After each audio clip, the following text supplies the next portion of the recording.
Hello दोस्तों, मैं जयप्रकाश पटेल स्वागत करता हूं आप सभी का अपने यूट्यूब चैनल आगमन स्टडी पॉइंट में। तो दोस्तों, आज हम पेपर फर्स्ट जो हमारा प्राथमिक स्तर है उसमें ईवीएस दिया गया है उस सिलेबस में। तो आज हम वही पढ़ाएंगे आपको जो एग्जाम के दृष्टि से बहुत ही महत्वपूर्ण है। दोस्तों, इस वीडियो से आपके 8 से 10 नंबर बनने वाले हैं। दोस्तों, आपको जानकारी के लिए बता दूं, ये ईवीएस जो है पेपर सेकंड में नहीं पूछा जाता है। जो हमारा मिडिल स्तर पे है, जो लोग बीएड किए हुए हैं, वो इस सिलेबस में नहीं दिया गया है। ईवीएस पेपर सेकंड नहीं दिया गया है, ये पेपर फर्स्ट वालों के लिए। जिन्होंने बीटीसी किया हुआ है, जो पेपर फर्स्ट देंगे इस बार, उनके सिलेबस में ईवीएस है। तो दोस्तों, इस वीडियो से आपके 8 से 10 नंबर में होंगे, मैं आपको बता चुका हूँ। ठीक, आप केवल वीडियो पर अंत तक बने रहिए। आपको जो लगे ये चीज इंपॉर्टेंट है, आप उसको नोट डाउन करते हुए चलिए।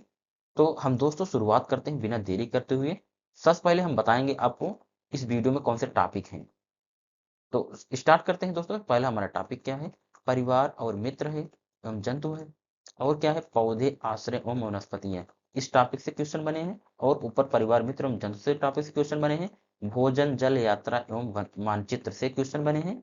और महत्वपूर्ण प्रश्नोत्तर, मतलब इसमें सारे आपके प्रश्नोत्तर दिए गए हैं। आपको केवल बस वीडियो पर बने रहना है। मैं आपको विश्वास दिलाता हूं, आपके 8 से 10 नंबर इस वीडियो से बनेंगे। आपका एग्जाम जब हो जाएगा, आप इस वीडियो से मिला लेना कि आपका कितना नंबर इसमें आ रहा है। 100% मैं दोस्तों इतना विश्वास दिलाता हूँ, 10 प्लस ही नंबर आएंगे आपकी। आप कल वीडियो में बने रहिए। तो दोस्तों, हम स्टार्ट करते हैं क्वेश्चन नंबर फर्स्ट से। क्वेश्चन नंबर हमारा फर्स्ट क्या कहता है? एकल परिवार से क्या तात्पर्य है? ऑप्शन नंबर ए है वर्ष 1950 के बाद बना परिवार। ऑप्शन नंबर बी है परिवार जिसमें केवल माता पिता और उनके बच्चे हों। ऑप्शन नंबर सी संपूर्ण परिवार जिसमें बच्चे, उनके माता पिता और दादा दादी हों। और केवल पति और पत्नी। क्या पूछा गया है? एकल परिवार से क्या था, बताइए एकल परिवार क्या है? दोस्तों, इसमें ऑप्शन नंबर बी सही हो जाएगा। परिवार जिसमें केवल माता पिता और उनके बच्चे हों, वो हमारा एकल परिवार के अंतर्गत आता है। तो इसमें में ऑप्शन नंबर बी सही हो जाएगा। दोस्तों, इसमें जो ऑप्शन नंबर सी दिया गया है संपूर्ण परिवार जिसमें बच्चे और उनके माता पिता और दादा दादी हों, तो दोस्तों ये आपका क्या हो जाएगा? ये संयुक्त परिवार में अंतर्गत आता है। ठीक, ऑप्शन नंबर सी जो दिया गया है ये संयुक्त परिवार के अंतर्गत आता है। और ऑप्शन नंबर जो बी दिया गया है ये एकल परिवार के अंतर्गत आता है। तो जिसमें माता पिता हो और उनके बच्चे हों, वो हमारा एकल परिवार है। उम्मीद करता हूं दोस्तों इस प्रश्न से आपको कोई डाउट नहीं रह गया होगा। नेक्स्ट क्वेश्चन की तरफ बढ़ते हैं। आप क्वेश्चन नंबर हम 2 की तरफ। क्वेश्चन नंबर 2 क्या कहता है देखेंगे। क्वेश्चन नंबर 2 हमारा है हाथियों के झुंड के बारे में कौन सा कथन सही है? दोस्तों, ईवीएस में आपको बताएं, जितनी बार भी एग्जाम हुआ है, ये हाथी से रिलेटेड क्वेश्चन हर बार पूछता है। एक क्वेश्चन एकदम फिक्स है। आप इस प्रश्न से एक क्वेश्चन एकदम फिक्स कर सकते हैं। हाथी वाला चैप्टर अलग से है, लेकिन मैं प्रैक्टिस सेट करवा रहा हूँ। लेकिन हाथी वाले चैप्टर में से एक प्रश्न जरूर आता है। तो हाथी के विषय में हम देखेंगे ऑप्शन नंबर कौन सा सही है। तो झुंड में केवल नर हाथी होते, क्या ये बात सत्य है?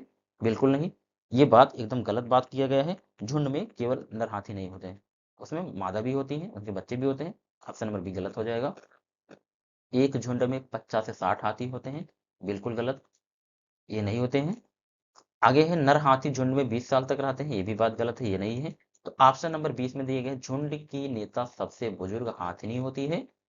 ठीक, ये हमारा राइट जवाब हो जाएगा।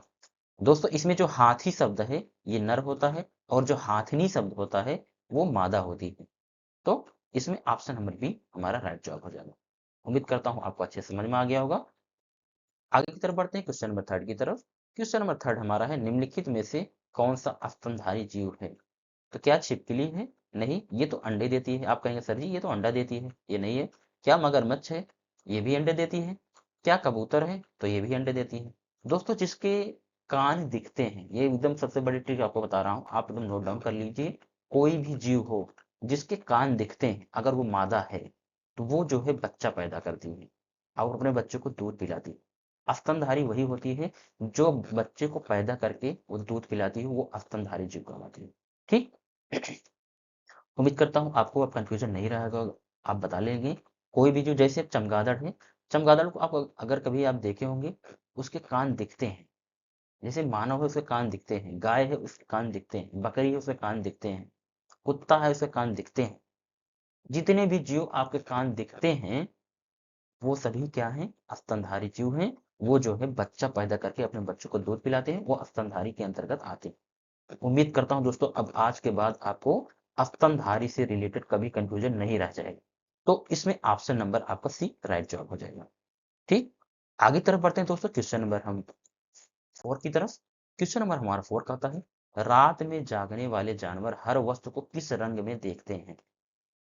ऑप्शन देखेंगे, जो हमारे जानवर, जितने भी जानवर हैं, जैसे गाय हो गया, भैंस हो गया, कुत्ता हो गया, कोई भी जानवर, वो किस कलर के देखते हैं रात को? जो रात रहता है, रात में एकदम अंधेरा रहता है, तो वो किस कलर में उनको दिखाई देता, सारी चीजें, वस्तु जो है किस कलर में दिखाई देती है?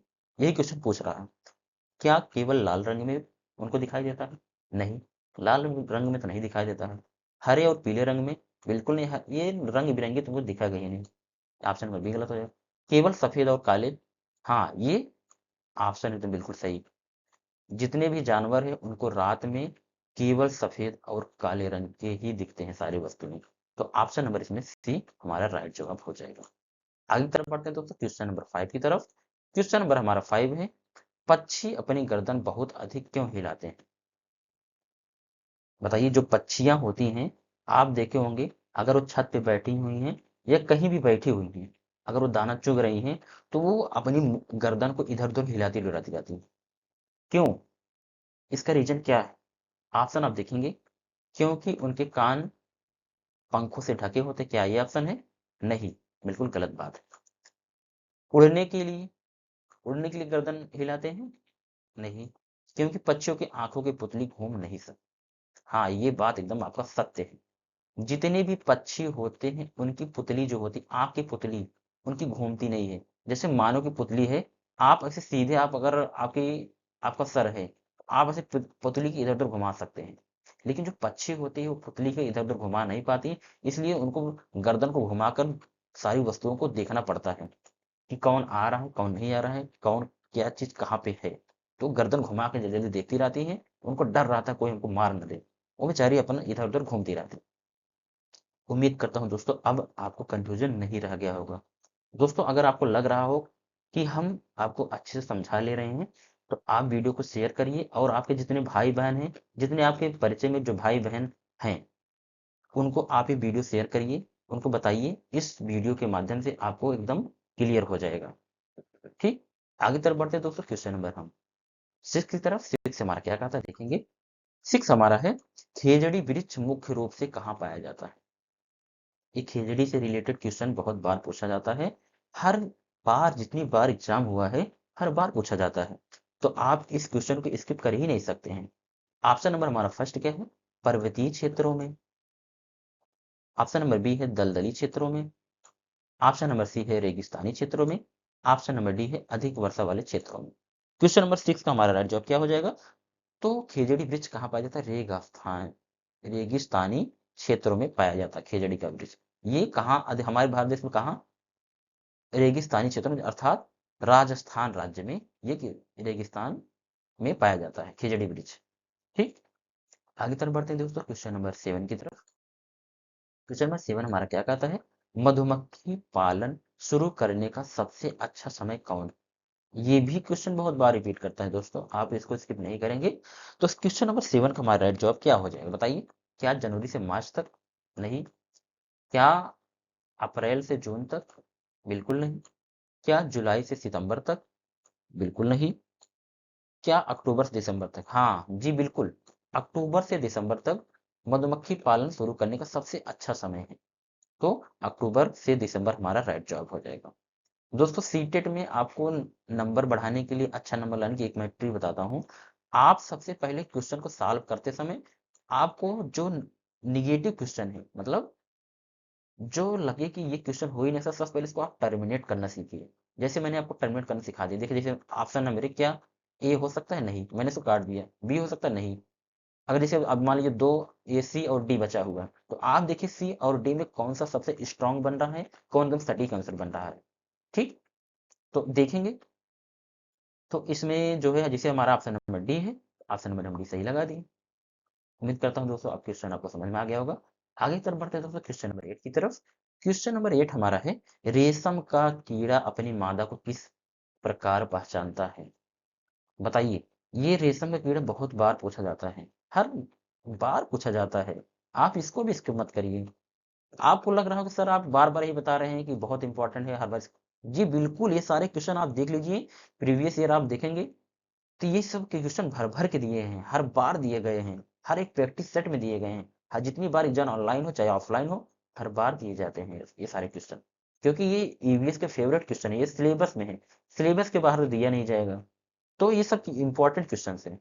तो हम देखेंगे रेशम का कीड़ा अपनी मादा को किस प्रकार पहचानता है। उसकी आवाज से नहीं, उसकी आवाज से नहीं पहचानता। उसके रंग से नहीं, उसके रंग से नहीं पहचानता है। Option number A, option number C हमारा कट गया। क्या देख कर पहचानता है? नहीं। ऑप्शन नंबर सी है उसकी गंध से कई किलोमीटर दूर से रेशम का कीड़ा अपनी मादा को पहचान लेता है। तो ये बहुत मजेदार एवं इंटरेस्टिंग बात है। सोचिए ये कितने किलोमीटर, अगर कई किलोमीटर दूर है तो रेशम कीड़ा अपनी मादा को पहचान लेता है। जैसे एक गाना नहीं है, तू धरती पे चाहे जहां भी रहे मैं तेरी खुशबू से पहचान लूंगा। सेम वही कॉपी आपका रेशम के कीड़े के साथ आता है। तू धरती पे चाहे जहां भी रहे मैं तेरी खुशबू से पहचान लूंगा। वो जो है अपनी मादा को पहचान लेता है, सोचिए। तो उम्मीद करता हूँ दोस्तों आज के बाद आपको रेशम के कीड़े से क्वेश्चन आएगा, आप गलत नहीं करेंगे। तो ऑप्शन नंबर बी हमारा राइट जवाब हो जाएगा। दोस्तों नेक्स्ट क्वेश्चन की तरफ बढ़ते हैं, क्वेश्चन नंबर 9 की तरफ। क्वेश्चन नंबर 9 हमारा कहता है रेगिस्तानी ओक नामक पेड़ कहाँ पाया जाता है? बताइए, रेगिस्तानी ओक नामक पेड़ कहाँ पाया जाता है? मोस्ट इंपॉर्टेंट क्वेश्चन है दोस्तों। इस क्वेश्चन में लोगों को बहुत कंफ्यूजन होता है। बहुत लोग राजस्थान मार देते हैं, बहुत लोग जो है ऑस्ट्रेलिया मार देते हैं। सोचते हैं रेगिस्तान ओक, तो रेगिस्तान सोचते हैं ऑस्ट्रेलिया राजस्थान में है। यही सोचते हैं ना, हमारे भारत देश में रेगिस्तान अधिकतर कहाँ है? राजस्थान में। तो वो लोग राजस्थान मार चले जाते हैं, जो बिल्कुल गलत है। आपको गलती नहीं करनी, इसमें राजस्थान नहीं होगा, इसमें ऑस्ट्रेलिया में होता है। ऑस्ट्रेलिया इसमें देश राइट जवाब हो जाएगा। तो ऑप्शन नंबर सी इसमें राइट जवाब हो जाएगा। बिल्कुल हम गलती नहीं करेंगे अब आज के बाद। ठीक, नेक्स्ट क्वेश्चन की तरफ बढ़ते हैं दोस्तों, क्वेश्चन नंबर 10 की तरफ। क्वेश्चन नंबर 10 कहता है सांप के संदर्भ में कौन सा कथन सत्य है? मोस्ट इंपॉर्टेंट क्वेश्चन है। देखिए सामने आपके सांप यहाँ दिया गया है। अब इसकी विशेषता के बारे में ऑप्शन में दिए गए हैं। आप बताइए, सांप बाहरी ध्वनि सुन सकते हैं? क्या जो हम जैसे हम बोलते हैं, क्या सांप सुन सकते हैं? नहीं, बिल्कुल नहीं। सांप केवल जमीन पर हुए कंपन को महसूस करते हैं, क्या ये बात सत्य है? हम अभी इसको देखेंगे। भारत में सभी सांप जहरीले होते हैं? नहीं, सभी सांप जहरीले नहीं होते, क्योंकि दोस्तों पता है हमारे भारत देश में कई प्रकार के जहरीले सांप होते हैं, कई प्रकार जहरीले सांप नहीं होते हैं। कई प्रकार के सांप होते हैं, उसमें कुछ सांप ऐसे हैं जो बिल्कुल उसमें जहर नहीं होता है। ठीक, और हम देखेंगे डी वाला क्या कह रहा है, सांप के दांत होते हैं? बिल्कुल नहीं, ये भी ऑप्शन गलत, ये भी ऑप्शन गलत। सांप के दांत नहीं होते हैं। आपको लगे कि हाँ सांप के दांत होते हैं, दांत उनके नहीं होते हैं। ठीक, ऑप्शन नंबर इसमें बी क्या दिया गया, सांप केवल जमीन पर हुए कंपन को महसूस करते हैं। हाँ, ये बात बिल्कुल सत्य है, ये कथन बिल्कुल सत्य है। जो कंपन होता है धरती पर, उस कंपन के महसूस से सांप जो है अपनी ध्वनि को सुनते हैं। ठीक, जैसे हम जमीन पे कोई जैसे कंपन कुछ हो रहा है, तो वो कंपन के आहट से हमको लगता है कोई आ रहा है, तब वो जानवर जो है, ये जो है सांप जो है भागने लगता है, बाकी वैसे नहीं भागता है। ठीक, ये ऑप्शन नंबर बी हमारा राइट जवाब हो जाएगा। आपको ये इंटरेस्टिंग बात लग भी रही होगी कि क्या सोचिए कि सांप के विषय में क्या यही बात सच है, और क्या उनके दांत नहीं होते हैं? तो ये भी बात गलत है। ठीक, ये एनसीईआरटी में दिया गया है। तो ऑप्शन नंबर हमारा बी राइट जवाब हो जाएगा। उम्मीद करता हूँ दोस्तों आपको ये प्रश्न समझ में आया होगा। और एक चीज आपको बताऊं, हमारे भारत देश में कई प्रकार जैसे जहरीले सांप होते हैं, उसमें सबसे जहरीला सांप कौन सा होता है? नाग होता है। जैसे आपके सामने ये है नाग, एनसीईआरटी में साफ साफ दिएगा सबसे जहरीला सांप नाग होता है। ठीक, कोबरा, किंग कोबरा जिसको बोलते हैं। उसके बाद कौन होता है? चार होते हैं, ये पूछा जाता है कभी कभी, पूछ लेता है कौन से सांप जो है जहरीले होते हैं। एक होता है नाग होता है, एक करैत होता है, एक अफाई होता है, एक दुबैया होता है। चार जहरीले सांप जो है पाए जाते हैं हमारे भारत देश में। ठीक, उम्मीद करता हूँ दोस्तों अब आपको समझ में आया होगा क्वेश्चन नंबर 10। आगे तरफ बढ़ते हैं क्वेश्चन नंबर 11 की तरफ। क्वेश्चन नंबर हमारा 11 क्या है, घटपर्णी पौधा भारत के किस राज्य में पाया जाता है? मोस्ट इंपॉर्टेंट, एकदम समझ लीजिए, ये ईवीएस का एकदम फेवरेट क्वेश्चन है आपके सामने। आपको इसको स्किप करना ही नहीं है। आप चाहे तो इस क्वेश्चन को आप स्क्रीनशॉट मार लीजिए। आपके एग्जाम में जरूर पूछा जाता है। बताइए, ये राज्य पूछा है भारत देश में, क्या असम में पाया जाता है? नहीं, ये असम में नहीं पाया जाता है। क्या उड़ीसा में पाया जाता है? नहीं, ये उड़ीसा में नहीं पाया जाता है। क्या अरुणाचल प्रदेश में पाया जाता है? नहीं, अरुणाचल प्रदेश में। ये दोस्तों मेघालय राज्य में पाया जाता है। हमारे भारत देश के मेघालय राज्य, ये जो है पूर्वोत्तर राज्य है हमारे भारत देश का। मेघालय राज्य में घटपर्डी पौधा पाया जाता है। ठीक, इसको शिकारी पौधा भी कहते हैं। ठीक, ये शिकार करता है नाइट्रोजन की प्राप्ति के लिए।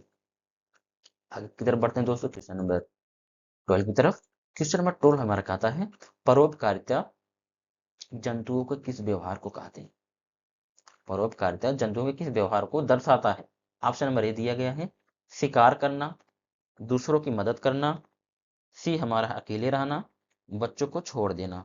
तो क्वेश्चन नंबर 12 को हमारा राइट जवाब क्या हो जाएगा, आप बताएंगे। क्वेश्चन नंबर 12 को हमारा राइट जवाब हो जाएगा ऑप्शन नंबर बी, दूसरों की मदद करना, जैसे मधुमक्खियां।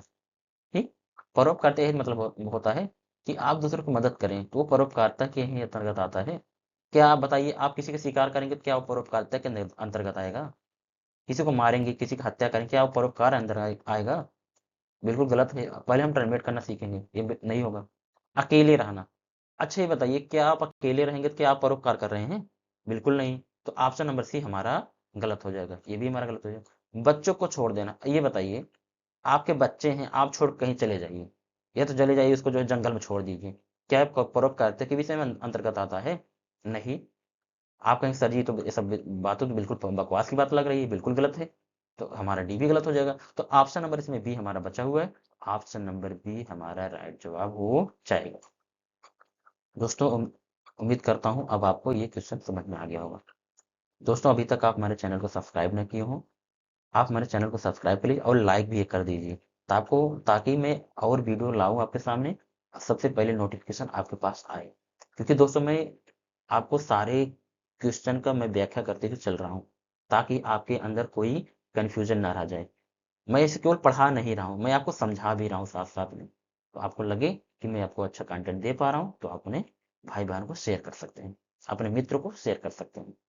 आगे तरफ बढ़ते हैं दोस्तों, क्वेश्चन नंबर हम 13 की तरफ। क्वेश्चन नंबर 13 हमारा क्या है? क्वेश्चन नंबर 13 हमारा है, बाघ अंधेरे में हमसे कितने गुना बेहतर देख सकता है? बाघ अंधेरे में हमसे कितना गुना बेहतर देख सकता है? ऑप्शन दिया गया है, ऑप्शन नंबर ए है 2 गुना, ऑप्शन नंबर बी दिया गया है 4 गुना, ऑप्शन नंबर सी दिया गया है 6 गुना, ऑप्शन नंबर डी दिया गया है 10 गुना। तो दोस्तों इसकी मैं आपको एक ट्रिक बताऊंगा, तो आप कभी नहीं भूलेंगे। ठीक, बाघ अंधेरे में हमसे कितने गुना बेहतर देखता है, इसकी मैं ट्रिक बता रहा हूँ। देखिए, आपके सामने बाघ दिख रहा है ना, इसकी 2 आंखें हैं। ठीक, इसके दो इसके 4 पैर हैं, इसकी 2 आंखें हैं और इसकी 4 पैर हैं, मिला के क्या हो गया? 6। 4 और 2 मिलाकर 6 हो गया। तो इसका ट्रिक यही है। तो बाघ हमसे कितने गुना अंधेरे में देख सकता है, हमसे ज्यादा? तो 6 गुना इसका राइट जवाब हो जाएगा, ऑप्शन नंबर सी राइट जवाब हो जाएगा। उम्मीद करता हूं अब आप कभी नहीं भूलेंगे। दोस्तों नेक्स्ट क्वेश्चन हमारा है 14, सलाद के बारे में सही कथन चुनिए। जो सलाद है, इसके बारे में सही कथन चुनने के लिए बता रहा है। ठीक, आपको बताना है, यह भालू जैसा दिखता है और दिन में 17 घंटे सोता है। बी है, यह बहुत तेज दौड़ता है। सी है, यह एक दिन में 100 किलो पत्तियां खा जाता है। डी है, इसकी आयु 100 वर्ष होती है। इसकी आयु 100 वर्ष होती है, बिल्कुल बिल्कुल बात गलत है। तो इसकी आयु जो है 40 वर्ष की होती है, ये बात गलत हो गया। यह एक दिन में 100 किलो पत्तियां खाता है, ये बात गलत है, क्योंकि 100 किलो पत्तियां तो हाथी खाती है, गलत हो गया। यह बहुत तेज दौड़ता है, दोस्तों मैं बता दूं, सलाद बहुत धीमे धीमे चलता है और ये पेड़ से हफ्ते में एक बार उतरता है। वो मलमूत्र त्याग करने के लिए और पानी पीने के लिए वही उतरता है, और वो बहुत धीरे धीरे चलता है। तो ये ऑप्शन नंबर ए भी गलत हो गया। तो ऑप्शन नंबर ए हमारा बचा है, यह भालू जैसा दिखता है और दिन में 17 घंटे सोता है। 24 घंटे होते हैं, ये 17 घंटे सोता है। तो ऑप्शन नंबर ए हमारा राइट जवाब हो जाएगा। ठीक, आगे तरफ बढ़ते हैं दोस्तों, क्वेश्चन नंबर 15 की तरफ। क्वेश्चन नंबर 15 है, बगुला भैंस पर क्यों बैठता है? क्योंकि, इसका राइट जवाब है, देखिए आपके सामने भैंस दिख रहा है, इसके सामने ये जो दिख रहा है क्वेश्चन में, आपके सामने फिगर में ये दिख रहा है भैंस, उसके ऊपर ये बगुला बैठा, ये बगुला देखिए सफेद ये बैठा हुआ है। आप कभी देखे होंगे तालाब वालाब में या कहीं और भैंस है तो उसके ऊपर बगुला बैठता, क्यों बैठता है, इसका रीजन क्या है?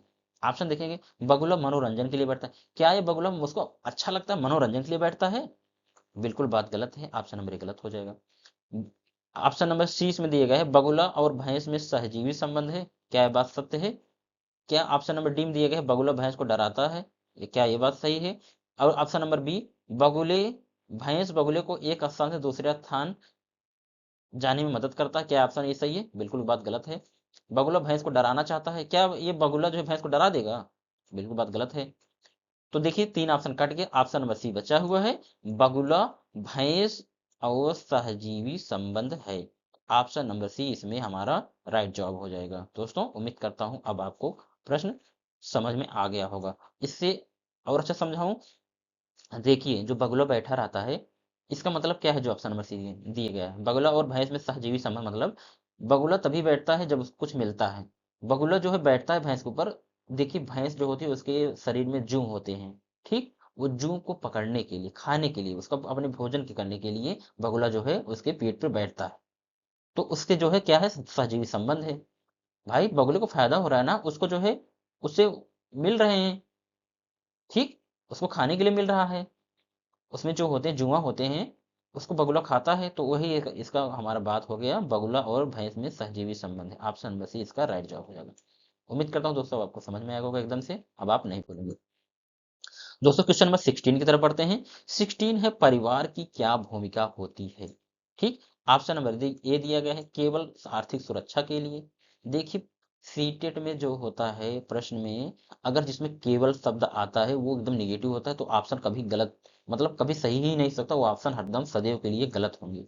ठीक, क्योंकि मैंने आपको सीटेट के लिए एक टैग वर्ड अपने इस यूट्यूब चैनल में डाला हुआ है, सीटेट पास कैसे करने, कैसे हम टैग वर्ड को पहचाने, उसमें पॉजिटिव और निगेटिव वर्ड है। ठीक, आप वहां जाकर अभी तक हमारी वीडियो नहीं देखे तो आप जाकर वहां हमारे वीडियो को देख सकते हैं, कैसे हम पहचानेंगे पॉजिटिव वर्ड है कि निगेटिव है। तो केवल शब्द जो है ये दिया गया है, केवल शब्द ये हमारा सीटेट के लिए सदा निगेटिव होता है। ऑप्शन नंबर ए गलत हो गया। ऑप्शन नंबर बी दिया गया है, बच्चे का समाजीकरण और प्राथमिक पाठशाला, क्या ये बात सही है? केवल मनोरंजन, देखिए इसमें केवल ये भी है, इसमें केवल, तो ये सी और डी गलत हो जाएंगे। तो ऑप्शन नंबर हमारा बी बचा है, बच्चे का समाजीकरण और प्राथमिक पाठशाला, ये परिवार की भूमिका होती है। समझ रहे हो? ये परिवार की भूमिका होती है, बच्चों को जो है पढ़ाएं लिखाएं और उनकी देखभाल करें, उनको उनको उनका पालन पोषण करें, ये जो है माता पिता की सबसे बड़ी भूमिका होती है। ठीक है, ये परिवार वालों की सबसे बड़ी भूमिका होती है। तो ऑप्शन नंबर बी सबसे स्ट्रांग बन रहा था, ऑप्शन नंबर बी हमारा राइट जवाब हो जाएगा। दोस्तों क्वेश्चन नंबर हम 17 की तरफ बढ़ते हैं, देखेंगे। क्वेश्चन नंबर 17 है, कौवा अपना घोंसला कहाँ बनाता है? कौवा अपना घोंसला कहाँ बनाता है, मोस्ट इंपॉर्टेंट है। देखिए क्वेश्चन दो पूछे जाते हैं जिसमें बच्चों को कंफ्यूजन बहुत ज्यादा होता है। एक क्वेश्चन पूछा जाता है, पेड़ की ऊंची डाली पर घोंसला कौन बनाता है, और एक आता है, सबसे ऊंचे पेड़ के सबसे ऊंची डाली पर घोंसला कौन बनाता है। तो वहां पे कौन बनाता है, चील बनाता है। ठीक, वहां पर चील बनाता है। और किसमें, सबसे ऊंची डाली पर, सबसे सबसे ऊंचे पेड़ के सबसे ऊंची डाल पर वहां पर चील बनाता है। और केवल डायरेक्ट ऐसे बोल देगा कि सबसे ऊंची डाली पर कौन बनाता है, वहां पे कौवा बनाता है। देखिए जैसे आपको अभी समझ में आ जाएगा, देखिए मैं बता रहा हूँ, आपको कंफ्यूजन हो रहा होगा। देखिए मान लीजिए ये आपके पेड़ हो गए, ठीक, ये आपके पेड़ है, ठीक, आपके पेड़ हो गए, इतने बड़े बड़े पेड़ हैं, ठीक, यहाँ पर जमीन है मान लीजिए, ये सारे जमीन मिट्टियां हैं, यहाँ पे पेड़ उगे हैं, ठीक। एक होता है सबसे ऊंची डाली पर घोंसला कौन बनाता है, एक यहाँ पे ये डाली, यहाँ ये सब डाली, मान लीजिए पेड़ है, ठीक, ये सारे पेड़ हैं, सबसे ऊंची डाली पर कौन पेड़ बनाता है, तो यहाँ अगर पेड़ बनाएगा तो कौवा बनाएगा। और सबसे ऊंचे पेड़ की सबसे ऊंची डाल की देखे, ये सबसे ऊंचा पेड़ है और सबसे ऊंची डाली, तो यहाँ कौन बनाता है, चील बनाता है अपना घोंसला। ठीक, तो ऑप्शन नंबर हमारा क्या होगा, हम देखेंगे कौवा अपना घोंसला कहाँ बनाता है, झाड़ी में बनाता है। बताइए, क्या कौवा झाड़ी में अपना घोंसला बनाता है? नहीं, बिल्कुल गलत है। छत घर की छत पे बनाता है घोंसला कौवा? नहीं, आप कभी देखें? कभी नहीं बनाता है। ऑप्शन नंबर बी गलत हो जाएगा। पेड़ की सबसे ऊंची टहनी पर या डाली पर, ऑप्शन नंबर सी यही सही हो जाएगा। इसके पहले मैं आपको यही बताया था, तो ऑप्शन नंबर सी हमारा राइट जवाब हो जाएगा। दोस्तों नेक्स्ट क्वेश्चन तरफ बढ़ते हैं, क्वेश्चन नंबर 18 की तरफ। बिना देरी करते हुए क्वेश्चन नंबर 18 हमारा है, निम्नलिखित में से कौन सा कीट बस्तियों में नहीं रहता है? क्या दीमक नहीं रहता है, देखेंगे, क्या चींटी नहीं रहती है, क्या ततैया नहीं रहती, क्या मकड़ी नहीं रहती? इसमें कौन सा ऐसी कीट है जो बस्तियों में नहीं रहती है, आपको बताना है। तो दोस्तों को बता दूं, मकड़ी जो जीव है ये बस्तियों में नहीं रहती है। ऑप्शन नंबर डी हमारा राइट जवाब हो जाएगा। दोस्तों क्वेश्चन नंबर हम 19 की तरफ बढ़ते हैं। क्वेश्चन नंबर 19 हमारा कहता है, पर्यावरण अध्ययन की पाठ्य पुस्तक में परिवार और मित्र क्या है? क्या उप विषय है, क्या मुख्य थीम है, क्या एक पाठ का नाम है, क्या गतिविधि है? बताइए इसमें से क्या है? क्वेश्चन नंबर 19 का राइट जवाब क्या हो जाएगा? दोस्तों मैं आपको बता दूं, परिवार और मित्र ये मुख्य थीम आते हैं, ठीक। ये उप थीम में नहीं आते, ये मुख्य थीम आते हैं, मुख्य थीम में आते हैं। सीटेट में मुख्य थीम और उप थीम पूछा जाता है, ठीक। आपको ध्यान रखना है। ये हमारा ऑप्शन नंबर बी सही है। क्वेश्चन नंबर हमारा 20 क्या कहता है, चींटियां एक कतार में कैसे चलती हैं? ये देखिए चींटियां है ना, ये देखिए आप कभी देखे होंगे, कभी फर्श पे या कहीं दीवार पे या कहीं और जगह, कभी कभी से जो है रोड पे भी वो कहीं भी अगर वो चलती हैं तो एक कतार में चलती हैं, मतलब एक लाइन में चलती हैं। इतनी लाइन, इतनी अच्छी लाइन होती है, ऐसे लगता है कि इतने अच्छे लाइन तो एक इंसान बना के नहीं चल सकता, लेकिन वो चींटियां चलती हैं। उसका रीजन क्या है बताइए? क्यों एक लाइन में चलती है, उसका रीजन क्या है, किस वजह से? बताइए इसका रीजन क्या है? क्या वो आवाज करके चलती हैं? नहीं, ऑप्शन नंबर बी गलत हो जाएगा। क्या वो देख कर चलती हैं? नहीं, गलत हो जाएगा। क्या स्पर्श के कारण चलती हैं? नहीं, ये भी बात गलत हो गया। तो क्या गंध के कारण चलती हैं? हाँ, ये बात बिल्कुल सत्य हो जाएगा। ऑप्शन नंबर ए हमारा राइट जवाब हो जाएगा, ठीक। दोस्तों क्वेश्चन नंबर 21 की तरफ बढ़ते हैं। क्वेश्चन नंबर 21 हमारा है, जंतुओं के दांतों के बारे में कौन सा मिलान सही है? बताइए, जो हमारे जंतु हैं उनके दांतों के विषय में कौन सा मिलान सही बता रहा है, ठीक। ऑप्शन नंबर ए देखेंगे, गाय, सामने के दांत बड़े होते हैं क्या? बताइए 21 में हमारा क्या है, क्या सामने के दांत बड़े होते हैं? बिल्कुल नहीं, बात गलत है। गिलहरी, दांत हमेशा बढ़ते रहते हैं? बिल्कुल सत्य बात कर रहा है। देखिए दोस्तों इसमें जो है सीटेट में दो क्वेश्चन पूछा जाता है, किस जीव का जो है दांत हरदम के लिए बढ़ता रहता है, पूरी लाइफ बढ़ता रहता है? एक देता है ऑप्शन में गिलहरी, एक होता है एक चूहा। बहुत लोग चूहा मार चले जाते हैं, चूहा नहीं होता, उसके दांत लाइफ नहीं बढ़ते हैं। चूहा केवल लगता है कि हमारे दांत बढ़ते रहते हैं, इसलिए वो जो है अब कपड़ों को कुतरता रहता है, किसी वस्तु कोई रखा रखा कोई भी वस्तु रखी रहती वो कुतरता रहता है, उसको लगता है कि मेरे दांत बढ़ जाएंगे, वो इस भ्रम में रहता है, इसलिए वो जो है वस्तु कुतरता रहता है, ठीक। जो कि ऐसा नहीं है कि उसका दांत बढ़ते हैं।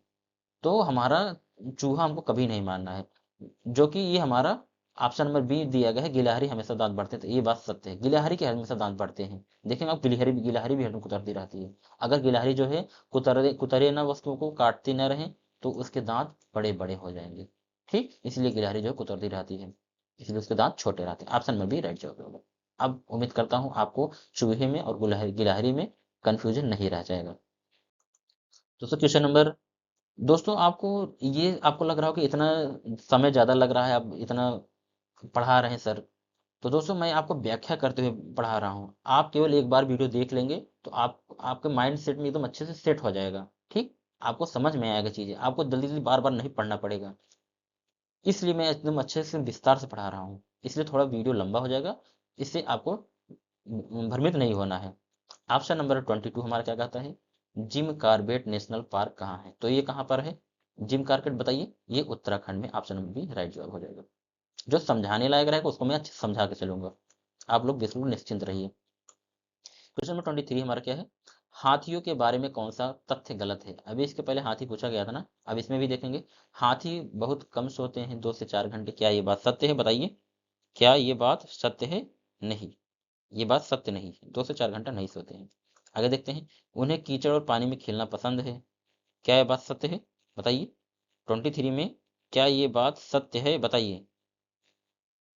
नहीं, इसमें क्यों गलत पूछा, वही सोच रहे हैं यार, ये गलत पूछा है, ये बात सत्य है, 2 से 4 घंटा ये जो है सोते हैं, ये बात बिल्कुल सत्य है, इसलिए मेरे को डाउट हो रहा था।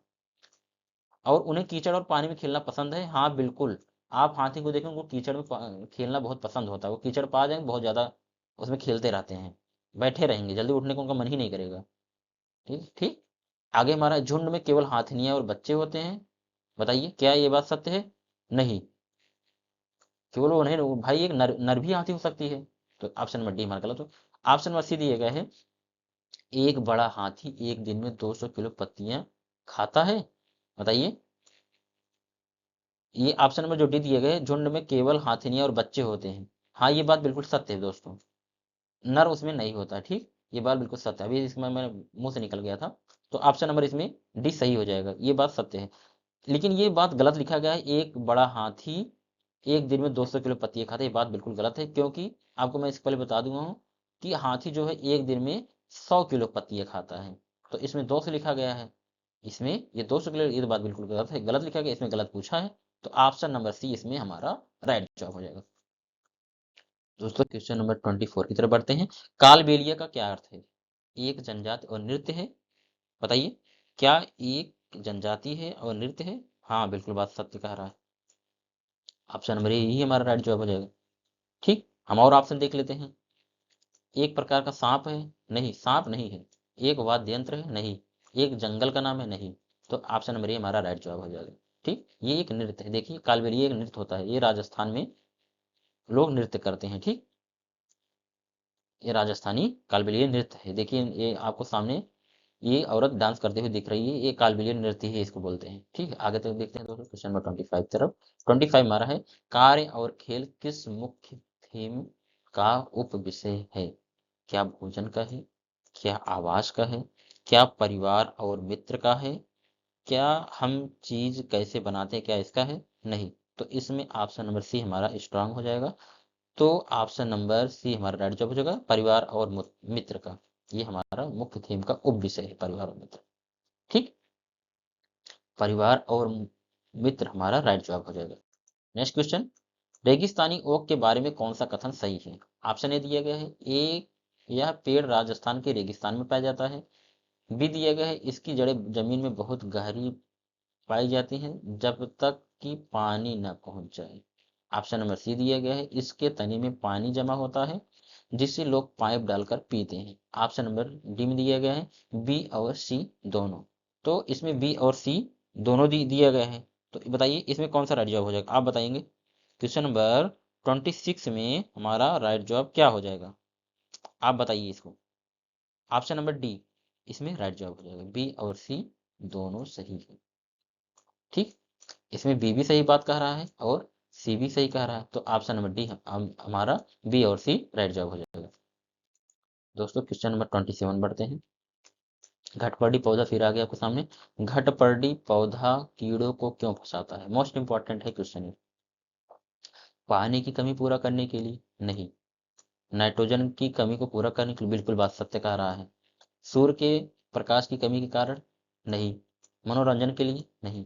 तो इसमें ऑप्शन नंबर जो बी दिया गया है, ऑप्शन नंबर बी, नाइट्रोजन की कमी पूरा करने के लिए घटपर्डी पौधा कीड़ों को फंसाता है। ऑप्शन नंबर बी हमारा राइट जवाब हो जाएगा। आगे तरफ बढ़ते हैं दोस्तों, क्वेश्चन नंबर 28 की तरफ। 28 हमारा, खेजड़ी वृक्ष के बारे में कौन सा तथ्य गलत है? यह राजस्थान का वृक्ष है, इसकी छाल से दवा बनाई जाती है, इसे उगने के लिए बहुत अधिक पानी चाहिए, इसकी लकड़ी में कीड़ा नहीं लगता है। तो इसकी मुख्य विशेषता क्या है, आप इसको बताएंगे, इसकी मुख्य विशेषता क्या है, बताइए। ऑप्शन नंबर बी, इसकी छाल से, बताइए इसमें गलत पूछा, ठीक, 28 में पूछा गया है, इसमें गलत कौन सा है, बताइए इसमें गलत कौन सा है। यह राजस्थान का राजकीय वृक्ष है, बिल्कुल बात सत्य है। इसके छाल से दवा बनाई जाती है, बिल्कुल बात सत्य है। इसे उगने के लिए बहुत पानी की आवश्यकता होती है, पानी चाहिए, बात बिल्कुल गलत लिखा गया है। तो ऑप्शन नंबर सी हमारा राइट जवाब हो जाएगा, गलत ही पूछा था। डी भी देख लेते हैं, इसकी लकड़ी में कीड़ा नहीं लगता है, तो बिल्कुल बात सत्य है, नहीं लगता है। तो इसमें गलत पूछा था, गलत यही सी में कहा गया, तो ऑप्शन नंबर सी हमारा राइट जवाब। आगे तरफ बढ़ते तो क्वेश्चन नंबर 29 की तरफ। 29 है, लद्दाख के घरों की निचली मंजिल का उपयोग किस लिए किया जाता है? बताइए किस लिए किया जाता है? मेहमानों के ठहरने के लिए किया जाता है, सामान और जानवरों को रखने के लिए किया जाता है। बताइए किसके लिए किया जाता है? खाना बनाने के लिए किया जाता है कि पूजा घर के लिए किया जाता है? बताइए इसका राइट जवाब क्या हो जाएगा? इसका राइट जवाब हो जाएगा ऑप्शन नंबर बी, सामान और जानवर को रखने के लिए निचली मंजिल का उपयोग करते हैं लद्दाख में। ठीक, ऑप्शन नंबर बी हमारा राइट जवाब है। दोस्तों क्वेश्चन नंबर 30 की तरफ बढ़ते हैं। अभी हमारा 70 क्वेश्चन और बचा है। टोटल हमारे टॉप 100 क्वेश्चन है, हमारा 30 वाला क्वेश्चन चल रहा है। असम में घर जमीन से 10 से 12 फीट ऊंचे बांस के खंभों पर क्यों बनाए जाते हैं? क्या भूकंप के कारण? नहीं। भारी वर्षा और बाढ़ के कारण? बिल्कुल बात सत्य कहा गया है। जंगल जानवरों से बचने के लिए? गलत बात। तेज हवाओं के कारण? गलत का बात।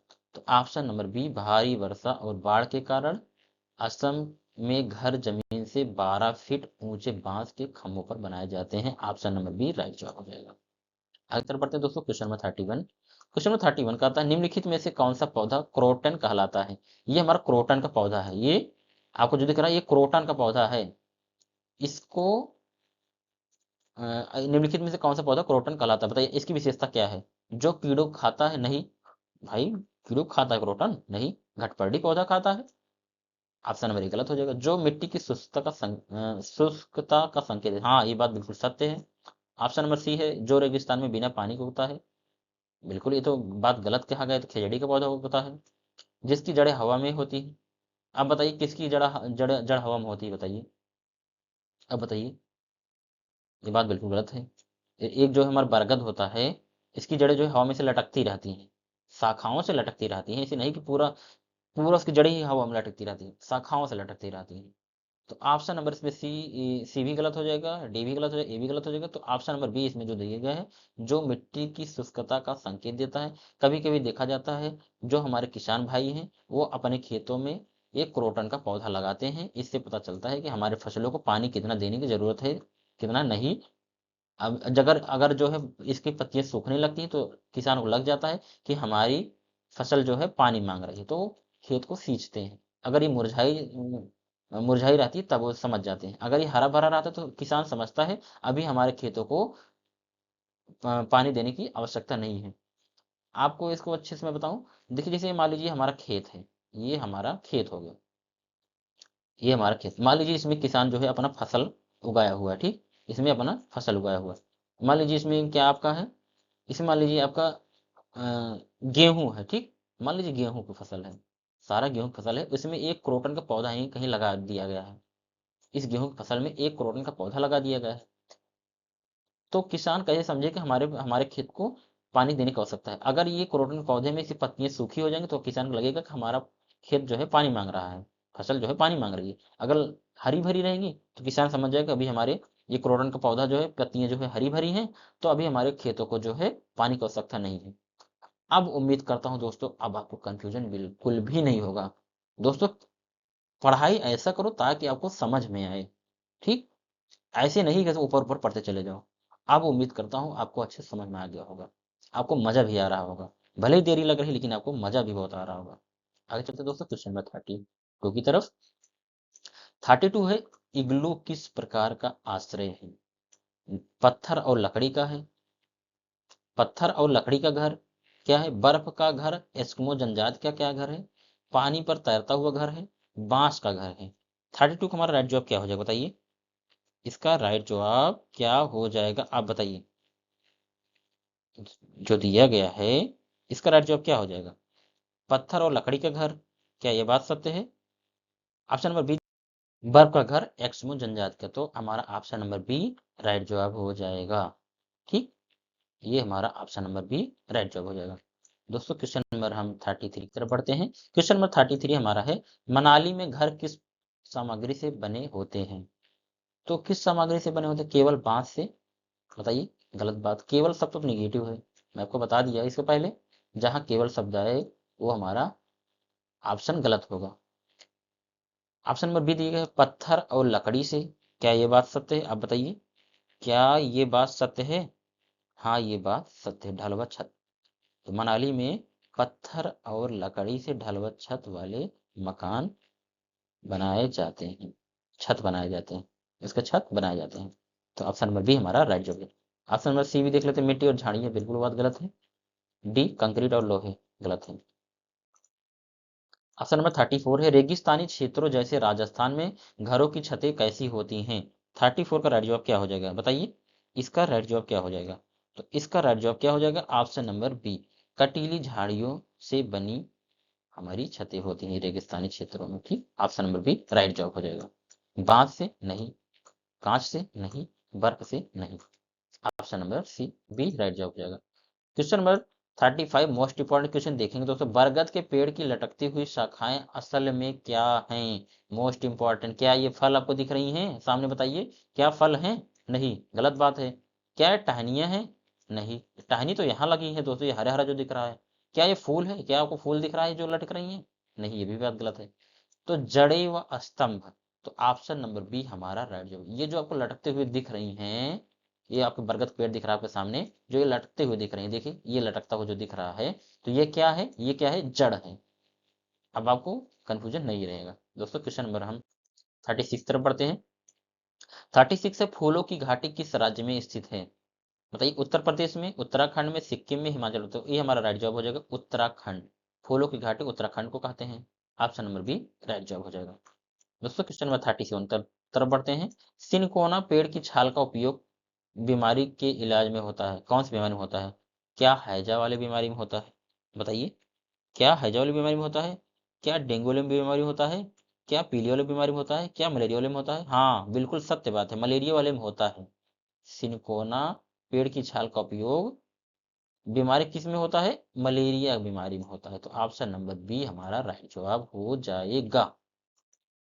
क्वेश्चन नंबर 38 हमारा है, प्रकाश संश्लेषण के दौरान पौधे कौन सी गैस छोड़ते हैं। बताइए क्या वो जो है ऑक्सीजन छोड़ते हैं, सत्य बात है, बताइए। 38 में हमारा क्या पूछ रहा है, क्या वो ऑक्सीजन छोड़ते हैं। हाँ बिल्कुल बात सत्य है। और नाइट्रोजन गैस क्या करते हैं, ग्रहण करते हैं। इसको ग्रहण करते हैं और ऑक्सीजन को छोड़ते हैं। ठीक, नहीं कार्बन डाइऑक्साइड दोस्तों, सॉरी इसके लिए मैं क्षमा चाहता हूँ। इसमें कार्बन डाइऑक्साइड को जो है वो क्या करते हैं, वो ग्रहण करते हैं जो हम छोड़ते हैं, और ऑक्सीजन को जो है वो छोड़ते हैं। पेड़ पौधे ऑक्सीजन को छोड़ते हैं और कार्बन डाइऑक्साइड को ग्रहण करते हैं। वही मानव क्या करता है, ऑक्सीजन को ग्रहण करता है, कार्बन डाइऑक्साइड को छोड़ता है। ये इसका विपरीत है। तो ऑप्शन नंबर सी हमारा राइट जवाब हो जाएगा। दोस्तों क्वेश्चन नंबर 39 की तरफ बढ़ते हैं। कश्मीर में सिंकारा क्या है। एक पेड़ का भोजन है, एक प्रकार का भोजन है, एक प्रकार की नाव आश्रय के रूप में, एक प्रकार का त्योहार है, एक प्रकार का पेड़ है। तो 39 में राइट जवाब क्या हो जाएगा, ऑप्शन नंबर बी, एक प्रकार की नाव है। ठीक है, कश्मीर में शिकारा क्या है, ये एक प्रकार की नाव आश्रय के रूप में, इस नाव में लोग रहते हैं। ऑप्शन नंबर बी हमारा राइट जवाब हो जाएगा। क्वेश्चन नंबर 14 देखते हैं दोस्तों। क्वेश्चन नंबर 40 है, खत्म बंद नक्काशी किन घरों में पाई जाती है। ऑप्शन दिए गए, मोस्ट इंपोर्टेंट क्वेश्चन है, ये पूछा जाता है हर बार सीटेट एग्जाम में। असम के बांस के घरों में, ऑप्शन नंबर भी दिया गया है। ऑप्शन नंबर बी दिए गए हैं कश्मीर के हाउस बोट और बड़े घरों में। ऑप्शन नंबर सी दिए गए हैं लद्दाख के पत्थरों के घरों में। ठीक, ऑप्शन नंबर डी दिए गए राजस्थान की झोपड़ियों में। तो ऑप्शन नंबर इसमें बी राइट जवाब हो जाएगा, कश्मीर के हाउस बोट और बड़े घरों में ये खत्म बंद नक्काशी का प्रयोग किया जाता है। तो ऑप्शन नंबर बी हमारा राइट जवाब हो जाएगा। ठीक दोस्तों, क्वेश्चन नंबर हम 41 की तरफ बढ़ते हैं। 41 हमारा है, वेलक्रो का आविष्कार किसने किया था। बताइए, बीजों के चिपकने के गुण को देखकर बताइए, वेलक्रो का आविष्कार किसने किया था। 41 का राइट जवाब क्या हो जाएगा, तो ऑप्शन नंबर बी हमारा राइट जवाब हो जाएगा। ये सीटेट में पूछा गया है क्वेश्चन, ये पीवाईक्यू क्वेश्चन है, जॉर्ज मेस्ट्रल इसका राइट जवाब हो जाएगा। दोस्तों मोस्ट इंपोर्टेंट क्वेश्चन आपका सामान आ गया, ये देखिए मिर्च आ गया। मिर्च भारत में कहाँ से आई थी, ये क्वेश्चन बहुत बार पूछा गया है। तो कहाँ से आई थी, आप इसका राइट जवाब बताएंगे। तो इसका राइट जवाब ऑप्शन नंबर बी हो जाएगा, दक्षिणी अमेरिका से आया था। ठीक, ये हमारा दक्षिणी अमेरिका से आया था। ऑप्शन नंबर बी राइट जवाब हो जाएगा। हमारे भारत में सबसे पहले मिर्च कहाँ से आया था, सबसे पहले दक्षिणी अमेरिका से आया था, उसके बाद यहाँ पहले भारत में उगाया गया, उसके बाद आज देख रहे हैं पूरा भारत देश में ये फैला हुआ है। मिर्च जो है सबसे पहले लेकिन अमेरिका से आया था। क्वेश्चन नंबर 43 हमारा है, रेगिस्तानी इलाके में लोग मिट्टी के घर क्यों बनाते हैं? बताइए क्यों बनाते हैं? 43 का हमारा राइट जवाब क्या हो जाएगा? रेगिस्तानी इलाके में लोग लोग मिट्टी के घर क्यों बनाते हैं? बताइए इसका राइट जवाब क्या हो जाएगा? इसका राइट जवाब क्या हो जाएगा? बताइए 43 में राइट जवाब क्या हो जाएगा? 43 में राइट जवाब हो जाएगा ऑप्शन नंबर बी, गर्मी से बचने के लिए दीवारें मोटी होती हैं। ये ऑप्शन नंबर बी स्ट्रांग हो जाएगा। ऑप्शन नंबर बी हमारा राइट जवाब हो जाएगा। अभी देखिए ऑप्शन ए में क्या देखिए, क्योंकि मिट्टी सस्ती होती है। बताइए कितने फालतू बकवास लिखा गया है। बारिश से बचने के लिए, ये भी बात गलत है। क्योंकि यहाँ पत्थर नहीं होते हैं, ये भी बात गलत है। तो ऑप्शन नंबर बी दिया गया है, गर्मी से बचने के लिए दीवारें मोटी होती हैं। देखिए जो कहीं जो गर्मी होती है, अभी आप देखें गर्मियों के दिन में जो कच्चे मकान होते हैं, वो रूम जो है ठंडा होता है। आपके घर में गांव में जो लोग रहते हैं, अगर कोई कच्चा घर अभी भी हो, आप देखें गर्मियों में उसमें जो है अधिक सुहावना लगता है। आप बहुत लोग उसमें जो है सोते हैं दोपहर में। तो मिट्टी के घर क्यों बनाए जाते हैं रेगिस्तान इलाके में? क्योंकि गर्मी से बचने के लिए। ठीक, ऑप्शन नंबर बी हमारा राइट जवाब हो जाएगा। अब उम्मीद करता हूं दोस्तों आपको अब कंफ्यूजन नहीं होगा। ठीक, आगे तरफ बढ़ते हैं दोस्तों, क्वेश्चन नंबर हम 44 की तरफ। 44 हमारा है, पौधों का वह भाग जो परागण में मदद करता है। आप 44 में राइट जवाब क्या हो जाएगा? 44 में बताइए, पौधों का वह भाग जो परागण में मदद करता है। ऑप्शन नंबर सी, इसमें फूल होता है। ठीक, ऑप्शन नंबर सी राइट जवाब हो जाएगा। दोस्तों क्वेश्चन नंबर 45 तरफ बढ़ते हैं। 45 हमारा है, कचनार के फूलों की सब्जी कहाँ प्रसिद्ध है? मोस्ट इंपॉर्टेंट है दोस्तों, क्वेश्चन ये पूछा जाता है। कहाँ प्रसिद्ध है? ये उत्तर प्रदेश का है। ये हमारा उत्तर प्रदेश का प्रसिद्ध सब्जी है। ठीक, कचनार वाला फूल, ऑप्शन नंबर ए सही हो जाएगा। दोस्तों क्वेश्चन नंबर हम 46 की तरफ बढ़ते हैं। सहजन के फूलों की पकौड़े कहाँ खाए जाते हैं? ऑप्शन दिएगा, क्या गुजरात में खाए जाते हैं, क्या महाराष्ट्र में खाए जाते हैं, क्या राजस्थान में खाए जाते हैं, क्या बिहार में खाए जाते हैं? तो बताइए इसका राइट जवाब क्या हो जाएगा? सहजन वाला पूछ रहा है, तो इसका राइट जवाब क्या हो जाएगा? महाराष्ट्र में। महाराष्ट्र में क्या होता है? सहजन के पकौड़े बनाए जाते हैं। ठीक, आपको दोस्तों जानकारी के लिए बता दूं, ये जो आपको सहजन दिख रहा है, ये एक औषधि पौधा है।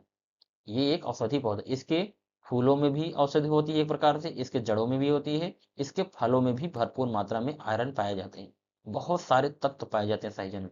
सहजन हमारे शरीर के लिए बहुत लाभदायक होता है। तो ऑप्शन नंबर बी इसमें राइट जवाब हो जाएगा। क्वेश्चन नंबर हम 47 की तरफ बढ़ते हैं। केले के फूलों की सब्जी किस राज्य में लोकप्रिय है? तो ऑप्शन नंबर 47 का राइट जवाब क्या हो जाएगा? इसका राइट जवाब हो जाएगा केरल में। के से केले, के से केरल। अब आपको भूलना नहीं है, ये ट्रिक आपको बता दिया। के से केले, के से केरल। अगर कहीं पूछेगा तो कहाँ बताएंगे? केरल में। नेक्स्ट क्वेश्चन देखते हैं दोस्तों, क्वेश्चन नंबर 48 हमारा क्या कहता है? क्वेश्चन नंबर 48 हमारा है, निम्नलिखित में से कौन सी जड़ नहीं है? क्या गाजर जड़ नहीं है? बताइए, क्या गाजर जड़ नहीं है? इसका ऑप्शन आप बताएंगे? बताइए, क्या गाजर नहीं है? ये जड़ है, बिल्कुल गाजर जड़ है। क्या आलू, क्या मूली जड़ नहीं है?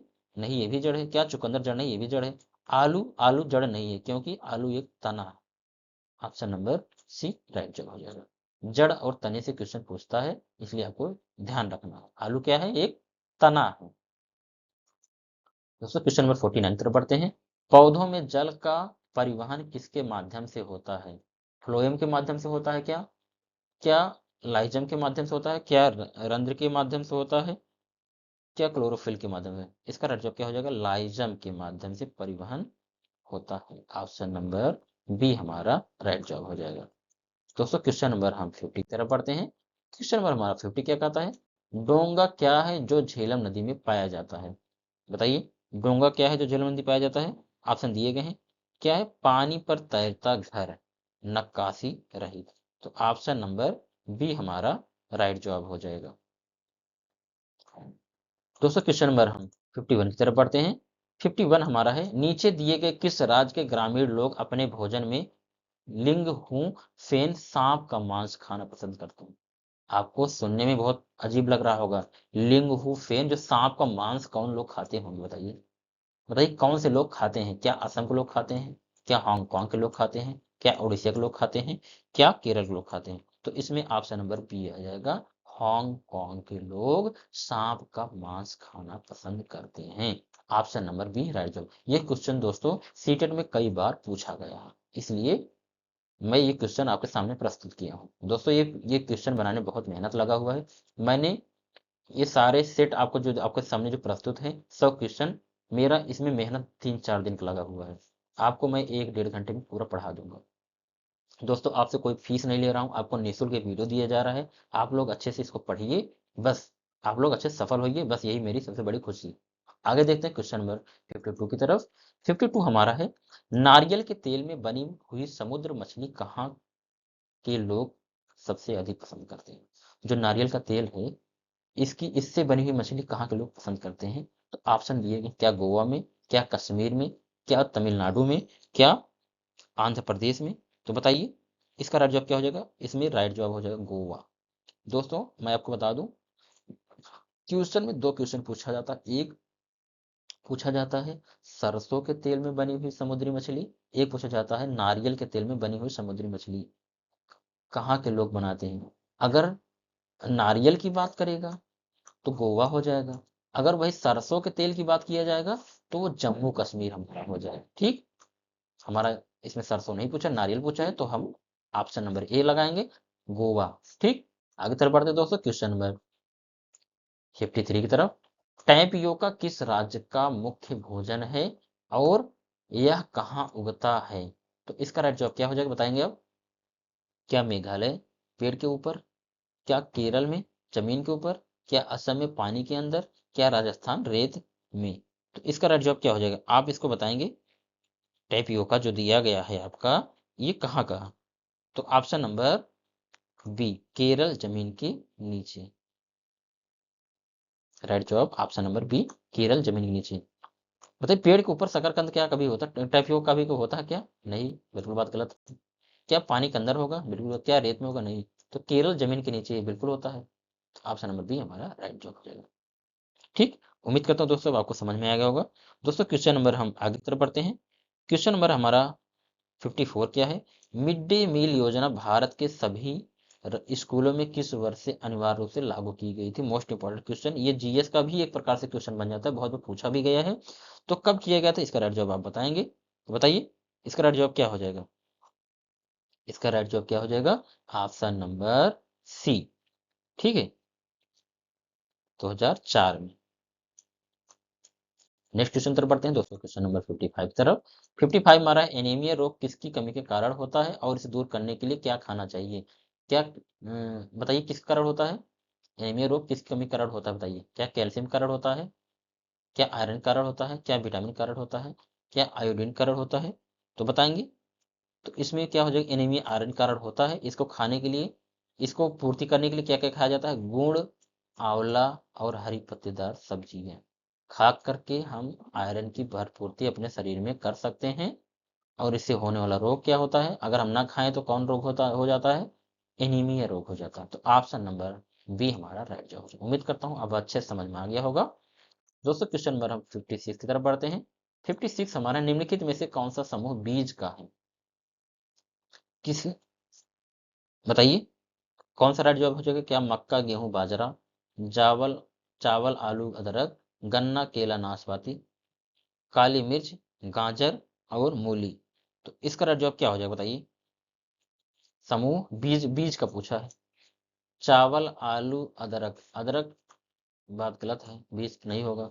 केला, केला में कभी बीज ही नहीं होता। काली मिर्च, गाजर, मूली बीज होते हैं? नहीं होते हैं।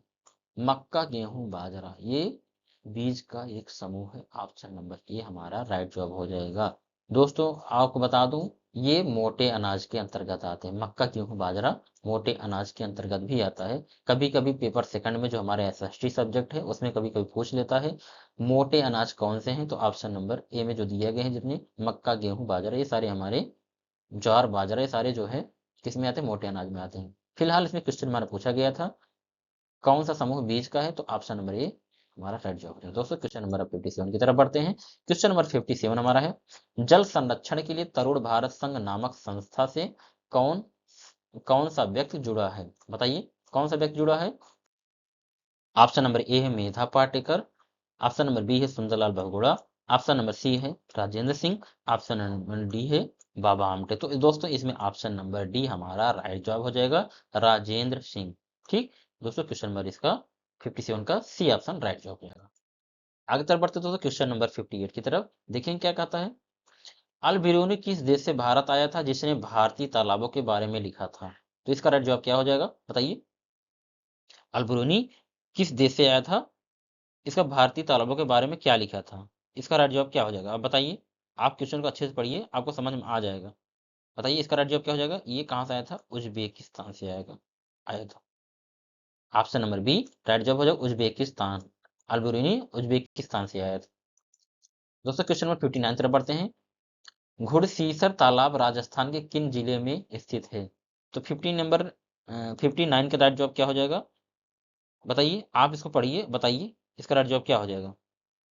इसका राइट जवाब ऑप्शन नंबर ए है जोधपुर, ऑप्शन नंबर बी है जैसलमेर, ऑप्शन नंबर सी है उदयपुर, ऑप्शन नंबर डी है बीकानेर। तो इसका राइट जवाब दोस्तों हो जाएगा जैसलमेर। ऑप्शन नंबर बी हमारा राइट जवाब हो जाएगा। दोस्तों क्वेश्चन नंबर हम 60 तरफ बढ़ते हैं। 60 हमारा क्या कहता है देखेंगे। मृत सागर दुनिया का सबसे नमकीन सागर है, इसके 1 लीटर पानी में लगभग कितने ग्राम नमक होता है? मोस्ट इंपॉर्टेंट क्वेश्चन है, इसके पहले क्वेश्चन में पूछा गया जब सीटेट हुआ था। तो बताइए कितने ग्राम नमक होता है 1 लीटर पानी में? तो इसका राइट जवाब क्या हो जाएगा? इसका राइट जवाब हो जाएगा ऑप्शन नंबर सी 300 ग्राम। हमको याद रखना है, ये क्वेश्चन पीवाईक्यू का है। आगे तरफ बढ़ते हैं दोस्तों क्वेश्चन नंबर 61। 61 है पानी में मौजूद कीटाणुओं को नष्ट करने के लिए उसमें क्या मिलाया जाता है? क्या फास्फोरस मिलाया जाता है, क्या क्लोरीन मिलाया जाता है, क्या नाइट्रोजन मिलाया जाता है, क्या कार्बन मिलाया जाता है? बताइए 61 में हमारा राइट जवाब क्या हो जाएगा बताइए। 61 में राइट जवाब हो जाएगा क्लोरीन मिलाया जाता है। ऑप्शन नंबर बी हमारा राइट जवाब हो जाएगा। दोस्तों क्वेश्चन नंबर 62 की तरफ बढ़ते हैं। क्वेश्चन नंबर 62 है सीढ़ीदार कुएं का बावड़ी का संबंध निम्नलिखित में से किससे है? बताइए इसका राइट जवाब क्या हो जाएगा। तो इसका राइट जवाब हो जाएगा उपर्युक्त सभी। ऑप्शन नंबर डी राइट जवाब हो जाएगा। दोस्तों क्वेश्चन नंबर हम 63 की तरफ बढ़ते हैं। 63 है मानचित्र पर दो स्थानों के बीच की दूरी को मापने के लिए किसका प्रयोग किया जाता है? क्या पैमाने का प्रयोग किया जाता है, क्या प्रतीक का प्रयोग किया जाता है, क्या दिशा का प्रयोग किया जाता है, क्या रंग का प्रयोग किया जाता है? तो बताइए क्या प्रयोग किया जाता है? पैमाना का प्रयोग किया जाता है। तो ऑप्शन नंबर ए हमारा राइट जवाब हो जाएगा। दोस्तों क्वेश्चन नंबर हम 64 की तरफ बढ़ते हैं, देखेंगे 64 क्या कहता है। 64 कहता है भारत के मानचित्र में दिल्ली के सापेक्ष हिमाचल प्रदेश और मध्य प्रदेश दिशा स्थित है। बताइए किस दिशा में स्थित है? हमारा भी अभी आपको मैं यहाँ पढ़ा दूं, आपको बता दूं, ये हमारा मानचित्र मान लीजिए भारत का हो गया आपके सामने। ये हमारा ये हमारा मान लीजिए ये हमारा अपना प्यारा भारत देश हो गया। ये ये हमारा ये हमारा अपना प्यारा भारत देश हो गया। ठीक, अब इसमें कहा क्या कह रहा है? हिमाचल प्रदेश। हिमाचल प्रदेश कहाँ है? हिमाचल प्रदेश यहाँ है। और क्या है? मध्य प्रदेश। मध्य प्रदेश कहाँ है? ये बीचों बीच मध्य प्रदेश में है। ठीक, तो कह रहा है भारत के मानचित्र में दिल्ली के सापेक्ष, ये हमारा दिल्ली कहाँ पर है? दिल्ली यहाँ पर, यूपी सटा हुआ दिल्ली यहाँ है। दिल्ली के सापेक्ष हिमाचल प्रदेश और मध्य प्रदेश जो दक्षिण में है, ये दक्षिण में है, ये उत्तर में हो गया, ये दक्षिण में है, और ये जो है क्या है? ये हमारा दिल्ली है। किस दिशा में स्थित है? तो बताइए इसका राइट जवाब क्या हो जाएगा। बताइए इसका राइट जवाब क्या हो जाएगा? दक्षिण और उत्तर और दक्षिण में। ऑप्शन नंबर ए हमारा राइट जवाब हो जाएगा। बताइए भाई ये उत्तर दक्षिण में तो है, ये हमारा उत्तर हो गया, ये हमारा दक्षिण हो गया। ऑप्शन नंबर ए हमारा राइट जवाब हो जाएगा। ठीक, आगे तरफ बढ़ते हैं दोस्तों क्वेश्चन नंबर 65 तरफ। 65 हमारा है गुजरात के निकटवर्ती राज्य कौन से हैं? बताइए, आपको यहाँ मैप को बताया था ना, मैप में बताइए। आप मैप आप देखे होंगे ना इंडिया का, मान लीजिए आपके सामने बना दे रहा हूँ। ठीक, ये मैप बना दे रहा हूँ फिर से, ये ताकि आपको अच्छे से समझ में आ जाए। मान लीजिए ये हमारा मैप हो गया, ये हमारा ये हमारा ये हमारा भारत का मैप हो गया। ठीक, कह रहा है गुजरात के निकटवर्ती राज्य कौन सा है। ये हमारा गुजरात हो गया, ठीक, ये हमारा गुजरात हो गया।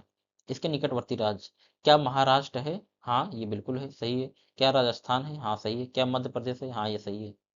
ये हमारा राइट जवाब हो जाएगा। ऑप्शन नंबर ए में ही बताया गया है, तो ए हमारा राइट जवाब हो जाएगा। उत्तर प्रदेश क्या है? उत्तर प्रदेश नहीं है, ये हमारा गुजरात का नहीं, क्योंकि उत्तर प्रदेश यहाँ पाया जाता है, तो ऑप्शन नंबर बी हमारा गलत हुई हो जाएगा। क्या गोवा है? गोवा तो हमारा यहाँ पाया जाता है, महाराष्ट्र नीचे, तो हमारा ये भी गलत हो जाएगा। क्या बिहार है? बिहार तो हमारा यहाँ पाया जाता है, उत्तर प्रदेश के पूर्व में, हमारा ये डी भी गलत हो जाएगा। तो ऑप्शन नंबर ए हमारा बचा है, तो हमारा राइट जवाब ए हो जाएगा। दोस्तों अगर आप क्वेश्चन ऑफ टर्मिनेट करना सीख जाएंगे तो आप आंसर को आसानी से बता ले जाएंगे, यही सीक्रेट की सबसे बड़ी खूबी है। दोस्तों क्वेश्चन नंबर 66 हमारा है, अरब सागर के तट पर स्थित भारत के राज्य कौन से हैं? आप बताइए, अरब सागर के तट पर स्थित भारत के राज्य कौन से हैं? बताइए 66 का राइट जवाब क्या हो जाएगा? तो 66 राइट जवाब क्या हो जाएगा? अरब सागर मार्ग किधर है? मान लीजिए ये हमारा भारत देश हो गया, चलो ठीक है, ये हमारा भारत देश हो गया, इधर क्या है? अरब सागर, इधर इधर क्या है? बंगाल की खाड़ी है। तो बताइए, ये बंगाल की खाड़ी है और ये हमारा अरब सागर है। जो ये हमारा दिख रहा है, ये भारत, भारत के पूर्व में क्या है? बंगाल की खाड़ी है, और ये पश्चिम में क्या है? ये हमारा अरब सागर है। अब पूछ रही है इसी अरब सागर के पड़ोस में कौन से राज्य हैं? बताइए, केरल है, कर्नाटक है, महाराष्ट्र है, क्या ये है? हाँ बिल्कुल, बात ये सत्य लिखा गया है, तो हमारा बात एकदम सत्य है। तो ऑप्शन नंबर ए हमारा राइट जवाब हो जाएगा, ऑप्शन नंबर ए सही हो जाएगा। ठीक, क्या तमिलनाडु है, आंध्र प्रदेश, उड़ीसा? उड़ीसा तो नहीं है, उड़ीसा क्योंकि यहाँ हमारा किनारा पाया जाता है, तो हमारा ये भी गलत हो जाएगा। पश्चिम बंगाल, उड़ीसा, उड़ीसा इसमें जिसमें उड़ीसा है तो गलत ही हो जाएगा। गुजरात, राजस्थान, राजस्थान हमारे बीचों बीच पाया जाता है, तो ये भी गलत हो जाएगा। तो ऑप्शन नंबर ए हमारा बचा है, ऑप्शन नंबर ए राइट जवाब हो जाएगा। दोस्तों क्वेश्चन नंबर 66 तरफ बढ़ते हैं, माउंट एवरेस्ट किस देश का हिस्सा है और उसकी ऊंचाई लगभग कितनी है? बताइए, ये मोस्ट इंपॉर्टेंट क्वेश्चन है, पूछा जाता है। बताइए, माउंट एवरेस्ट किस देश का हिस्सा है और इसकी ऊंचाई कितनी है? तो इसका राइट जवाब क्या हो जाएगा? माउंट एवरेस्ट जो है ये नेपाल में स्थित है, पहले नंबर तो, भारत में है नहीं, ये भी कट जाएगा। चीन नहीं है, गलत है, भूटान नहीं है, तो नेपाल बचा है। बहुत अच्छा क्वेश्चन आ गया। तो 8848 मीटर इसकी ऊंचाई है, तो ऑप्शन नंबर बी हमारा राइट जवाब हो जाएगा।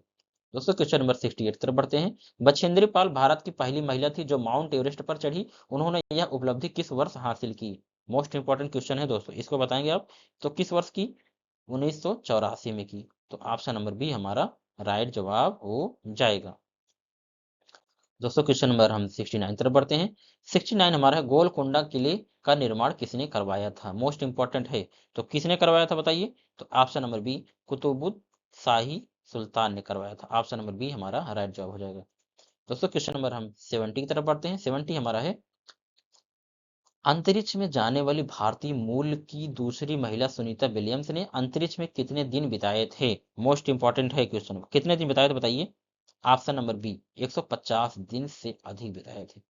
ठीक, 150 दिन में कितने महीने होते हैं आप बताया जाएगा? तो 5 महीने होते हैं, ऑप्शन नंबर बी हमारा राइट जवाब हो जाएगा।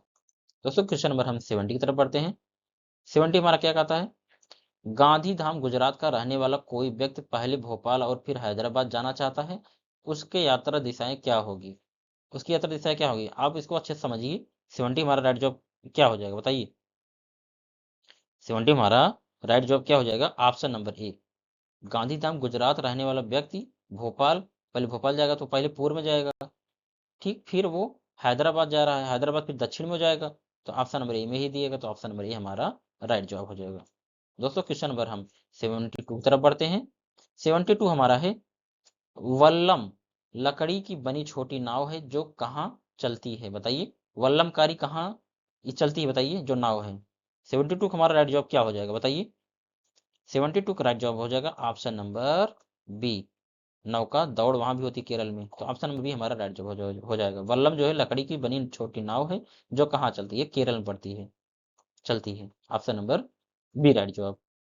दोस्तों क्वेश्चन नंबर 73 की तरफ देखते हैं, ओक के पेड़ की जड़ें कितनी गहराई तक जाती हैं? ये जो हमारी ओक की जड़ें हैं, ये ओक का पेड़ है, इसकी जड़ें होते हैं, पूछ रहा कितनी अंदर तक ये जाती है? 73 का हमारा राइट जवाब क्या हो जाएगा बताइए? 73 का राइट जवाब हो जाएगा। ये 30 गुना जाती हैं, तो ऑप्शन नंबर हमारा बी राइट जवाब हो जाएगा। ओक का जो पेड़ है ये 30 गुना नीचे जाती है इसकी जड़ें। नेक्स्ट क्वेश्चन 74 हमारा है, खाद्य संरक्षण के लिए निम्नलिखित में से कौन सा जोड़ा ठीक नहीं है? बताइए। आलू से क्या चिप्स बनाए जाते हैं? बिल्कुल सत्य बात है, इसमें नहीं पूछा है, ये हमको ध्यान रखना है। और दूध से पनीर बनाया जाता है, बिल्कुल सत्य है। सेब से जैम बना जाता है, बताइए। सेब से जैम बना जाता है। कच्चा आम से अचार बनाया जाता है, ये भी बात बिल्कुल सत्य है। बताइए 74 का राइट जवाब क्या हो जाएगा? 74 का राइट जवाब क्या हो जाएगा, आप इसको बताएंगे? बताइए क्या हो जाएगा इसका राइट जवाब। और इसमें ऑप्शन में सी भी दिया गया, जैम, जैम से सेब से जैम भी बनाया जाता है, ठीक है। लेकिन इसमें क्वेश्चन पूछा है दोस्तों संरक्षण, वही मुझे समझ में नहीं आ रहा था। खाद्य संरक्षण मतलब कौन सा ऐसे खाद्य है जो उसको हम संरक्षण के लिए बहुत समय तक नहीं रह सकते हैं? कौन सा चीज बताइए। क्या आलू से चिप्स हम कुछ समय तक रख सकते हैं? हाँ बिल्कुल, हम तो 4 6 10 10 महीने तक रख सकते हैं, सही है। क्या जो है सेब से जो जैम जो मुरब्बा बनता है, क्या अधिक समय तक रख सकते हैं? हाँ बिल्कुल रख सकते हैं। क्या अचार को हम रख सकते हैं? हाँ, बहुत लोग 1 साल 2 साल 3 साल तक रखे रहते हैं, अचार नहीं खराब होता है। लेकिन जो दूध का पनीर है ये खराब हो जाता है, इसको हम अधिक समय तक नहीं रख सकते। अगर हम फ्रिज में रखते हैं तो कुछ समय तक के लिए रख सकते हैं, लेकिन कहो ज्यादा समय तक रखें तो नहीं। ऑप्शन नंबर बी इसमें राइट जवाब हो जाएगा, इसमें नहीं पूछा था, नहीं इसमें राइट जवाब हो जाएगा। दोस्तों क्वेश्चन नंबर 75 तरफ बढ़ते हैं। 75 है, मानचित्र पढ़ने के लिए आवश्यक कौशलों में शामिल है। क्या शामिल है बताइए। ऑप्शन नंबर ए दिए गए उत्कृष्ट ड्राइंग कौशल। ऑप्शन नंबर बी है अर्थपूर्ण निर्माण करने की क्षमता। ऑप्शन नंबर सी है स्थानों दूरियों दिशाओं की सापेक्ष स्थिति को समझने की क्षमता। ऑप्शन नंबर डी है गणना और स्केल करने की क्षमता। तो इसका राइट जवाब क्या हो जाएगा आप बताएंगे? तो इसका राइट जवाब क्या हो जाएगा? ऑप्शन नंबर सी, ठीक। ऑप्शन नंबर सी हमारा राइट जवाब हो जाएगा। स्थानों दूरियों और दिशाओं के सापेक्ष स्थिति को समझने के लिए, ठीक। नेक्स्ट क्वेश्चन देखते हैं। क्वेश्चन नंबर 76 हमारा क्या कहता है, प्राथमिक स्तर पर पर्यावरण अध्ययन ईवीएस सिखाने का मुख्य उद्देश्य क्या है? बताइए इसका मुख्य उद्देश्य क्या है? तो इसका मुख्य उद्देश्य क्या हो जाएगा? ऑप्शन नंबर बी, शिक्षार्थियों को बाहरी दुनिया के साथ स्कूल के ज्ञान को जोड़ने में मदद करना। तो ऑप्शन नंबर हमारा बी राइट जवाब हो जाएगा, ठीक। दोस्तों क्वेश्चन नंबर 77 की तरफ बढ़ते हैं। 77 हमारा है, एनसीएफ 2005 के अनुसार प्राथमिक स्तर पर ईवीएस का पाठ्यक्रम कैसा होना चाहिए? तो बताइए इसका पाठ्यक्रम कैसा होना चाहिए बताइए। तो ऑप्शन नंबर सी, विषय वस्तु के बजाय थीम आधारित, इसका राइट जवाब हो जाएगा ऑप्शन नंबर सी, ठीक। ये हमारा ऑप्शन नंबर सी राइट जवाब हो जाएगा। दोस्तों क्वेश्चन नंबर 78 की तरफ बढ़ते हैं। पर्यावरण अध्ययन की प्रकृति निम्नलिखित में से कैसी है? तो इसका राइट जवाब क्या हो जाएगा? इसका राइट जवाब हो जाएगा ऑप्शन नंबर बी, एकीकृत। बहुत बार पूछा गया क्वेश्चन है, आप इसको नोट डाउन कर लीजिए, इस पर आप ट्रिपल स्टार बना कर चलिए, ये क्वेश्चन बहुत बार पूछा गया है सीटेट में, ईवीएस में, ठीक। क्वेश्चन नंबर 79 की तरफ बढ़ते हैं। क्वेश्चन नंबर 79 है, ईवीएस की कक्षा में क्षेत्र भ्रमण का मुख्य उद्देश्य क्या होता है? इसका मुख्य उद्देश्य क्या होता है बताइए। हम अगर क्षेत्र भ्रमण करते हैं, कोई चीज जानकारी लेते हैं, जैसे हम खेल के मैदान में जाते हैं, खेत में जाते हैं, या जो है हम पहाड़ में जाते हैं, पहाड़ी क्षेत्रों में जाते हैं, तालाब देखने जाते हैं, तो हम जो क्षेत्र भ्रमण करते हैं इसका मुख्य उद्देश्य क्या है? बच्चों को आनंद और मनोरंजन प्रदान करना? नहीं। प्रत्यक्ष अनुभव प्रदान करना? बिल्कुल सत्य बात है। हम सामने से जब देखते हैं हमको क्या होता है? प्रत्यक्ष अनुभव प्राप्त होता है। अगर हम किसी तालाब को देखने गए तो हमको प्रत्यक्ष अनुभव प्राप्त होता है, हाँ तालाब कैसा है, कितना बड़ा होता है, इसमें क्या क्या होती हैं, अगर इसमें कोई गिर जाएगा तो उसे बचेगा कि नहीं, सारी हमारे मन में घटनाएं उत्पन्न होने लगती हैं। हमको इसलिए ध्यान देना है। ऑप्शन नंबर बी इसमें राइट जवाब हो जाएगा। दोस्तों क्वेश्चन नंबर निम्नलिखित में से कौन सा ईवीएस के शिक्षण में सीखने के लिए सूचक का हिस्सा है? क्वेश्चन नंबर 80 हमारा है, बताइए इसका राइट जवाब क्या हो जाएगा? क्वेश्चन नंबर 80 में राइट जवाब क्या हो जाएगा? निम्नलिखित में से कौन सा ईवीएस, ठीक है, कौन सा ईवीएस के शिक्षण में सीखने के सूचक का हिस्सा है? इसमें पूछा है ईवीएस का हिस्सा है, तो इसका राइट जवाब क्या हो जाएगा आप बताइए। इसका राइट जवाब क्या हो जाएगा? तो इसका राइट जवाब हो जाएगा उपर्युक्त सभी। अवलोकन और रिपोर्टिंग भी सही है, चर्चा करना व्याख्यान भी सही है, वर्गीकरण और प्रयोग करना भी सही है। तो उपर्युक्त डी दिए गए, उपर्युक्त सभी। तो ऑप्शन नंबर डी हमारा राइट जवाब हो जाएगा। नेक्स्ट क्वेश्चन हमारा क्या है, 81 है। 81 हमारा है, प्राथमिक स्तर पर ईवीएस में मूल्यांकन का सबसे उपयुक्त तरीका क्या है? बताइए। सबसे उपयुक्त तरीका पूछ रहा है। क्या वार्षिक परीक्षा है? बिल्कुल बात गलत है। क्या गृह कार्य है? देखिए, आपको मैंने एक निगेटिव और पॉजिटिव वर्ड एक वीडियो डाला है आपके इस यूट्यूब चैनल में। तो आप उस पॉजिटिव निगेटिव को आप अच्छे से अगर पढ़े होंगे तो आप इसमें टर्मिनेट ऑप्शन कर सकते हैं। देखिए, गृह कार्य जो है ये निगेटिव वर्ड होता है, तो गृह कार्य कट जाए। वार्षिक परीक्षा भी हमारा जो है ये हमारा निगेटिव वर्ड होता है, ये भी कट जाएगा। तो इसमें जो है दो ऑप्शन बचे, योगात्मक मूल्यांकन और एक पोर्टफोलियो। दो ऑप्शन बचे हैं। तो इसमें कह रहा है सबसे उपयुक्त मूल्यांकन, कह रहा है सबसे उपयुक्त, दोनों में सबसे स्ट्रांग बन जाता है पोर्टफोलियो माध्यम से। आपको पता होगा कि सर आप पोर्टफोलियो कह रहे हैं, पोर्टफोलियो होता क्या है? मैं बताता हूँ आपको पोर्टफोलियो क्या होता है। देखिए, कोई बच्चा है, अगर उसके विषय में हम जानकारी लेते हैं, वो कैसे बैकग्राउंड से आता है, उसकी पढ़ाई कितनी हुई है, उसको कितना नॉलेज है, उस विषय में जानकारी, उसकी सारा बायोडाटा हम एक जब रख करके उसको हम पढ़ाते हैं, उसके विषय में जानकारी लेकर हम जब उसको पढ़ाते हैं सारी चीजें, तो हमारा क्या कहता है, जो हम जानकारी लिए हैं उसके प्राथमिक स्तर पे, जो पूर्व में हम पूरी उसकी जानकारी लिए हैं, तो वही हमारा पोर्टफोलियो के अंतर्गत आता है। ऑप्शन नंबर बी हमारा राइट जवाब हो जाएगा। दोस्तों क्वेश्चन नंबर 82 की तरफ बढ़ते हैं। 82 हमारा है, एक शिक्षक के रूप में आप बच्चों को पौधे विषय पढ़ाने के लिए सबसे अच्छी गतिविधि कौन सी चुनेंगे? बताइए, सबसे अच्छी गतिविधि कौन चुनेंगे? तो इसका राइट जवाब क्या हो जाएगा? बताइए, इसका राइट जवाब हो जाएगा ऑप्शन नंबर बी, बच्चों को बगीचे में ले जाना और विभिन्न पौधों का अवलोकन कराना। ये ऑप्शन नंबर सी हमारा राइट जवाब हो जाएगा। ठीक, ये हमारा ऑप्शन नंबर सी राइट जवाब हो जाएगा। चार्ट पर पौधों का चित्र दिखाना, बिल्कुल बात गलत है। बच्चों को ब्लैक बोर्ड पर भाषा, देखिए एकदम निगेटिव वर्ड कह रहा है तो एकदम गलत ही हो जाएगा। पाठ पुस्तक से पाठ पढ़वाना, देखिए पाठ पुस्तक निगेटिव वर्ड है, ऑप्शन नंबर डी भी गलत हो जाएगा। ऑप्शन नंबर बी बचा है, सही हो जाएगा। दोस्तों क्वेश्चन नंबर 83 हमारा है। 83 है, ईवीएस पाठ्यक्रम में थीम को क्यों शामिल किया गया है? बताइए, इसका राइट जवाब क्या हो जाएगा? 83 का राइट जवाब क्या हो जाएगा? ईवीएस पाठ्यक्रम जो हमारा है, इसको थीम में क्यों शामिल किया गया है? तो बताइए, इसका राइट जवाब क्या हो जाएगा? तो इसका राइट जवाब क्या हो जाएगा? ऑप्शन नंबर बी, बच्चों के परिवेश के बारे में एकीकृत और आपस में जुड़ी समझ विकसित करना। ऑप्शन नंबर बी हमारा राइट जवाब हो जाएगा। दोस्तों क्वेश्चन नंबर हम 84 तरफ बढ़ते हैं। 84 है, पर्यावरण अध्ययन की पाठ्य पुस्तकों में कविताओं और कहानियों को शामिल करने का क्या कारण है? बताइए, क्या कारण है? क्या छात्रों में कल्पनाशील और रचनात्मक क्षमता को बढ़ावा देना? बिल्कुल बात सत्य कह रहा है। आगे देखेंगे, विषय को बोरियत से बचाना और रुचि पैदा करना, क्या ये बात सही है? बताइए, क्या ये बात सत्य है जो कहा जा रहा है? तो बताइए, हाँ ये भी बात सत्य है।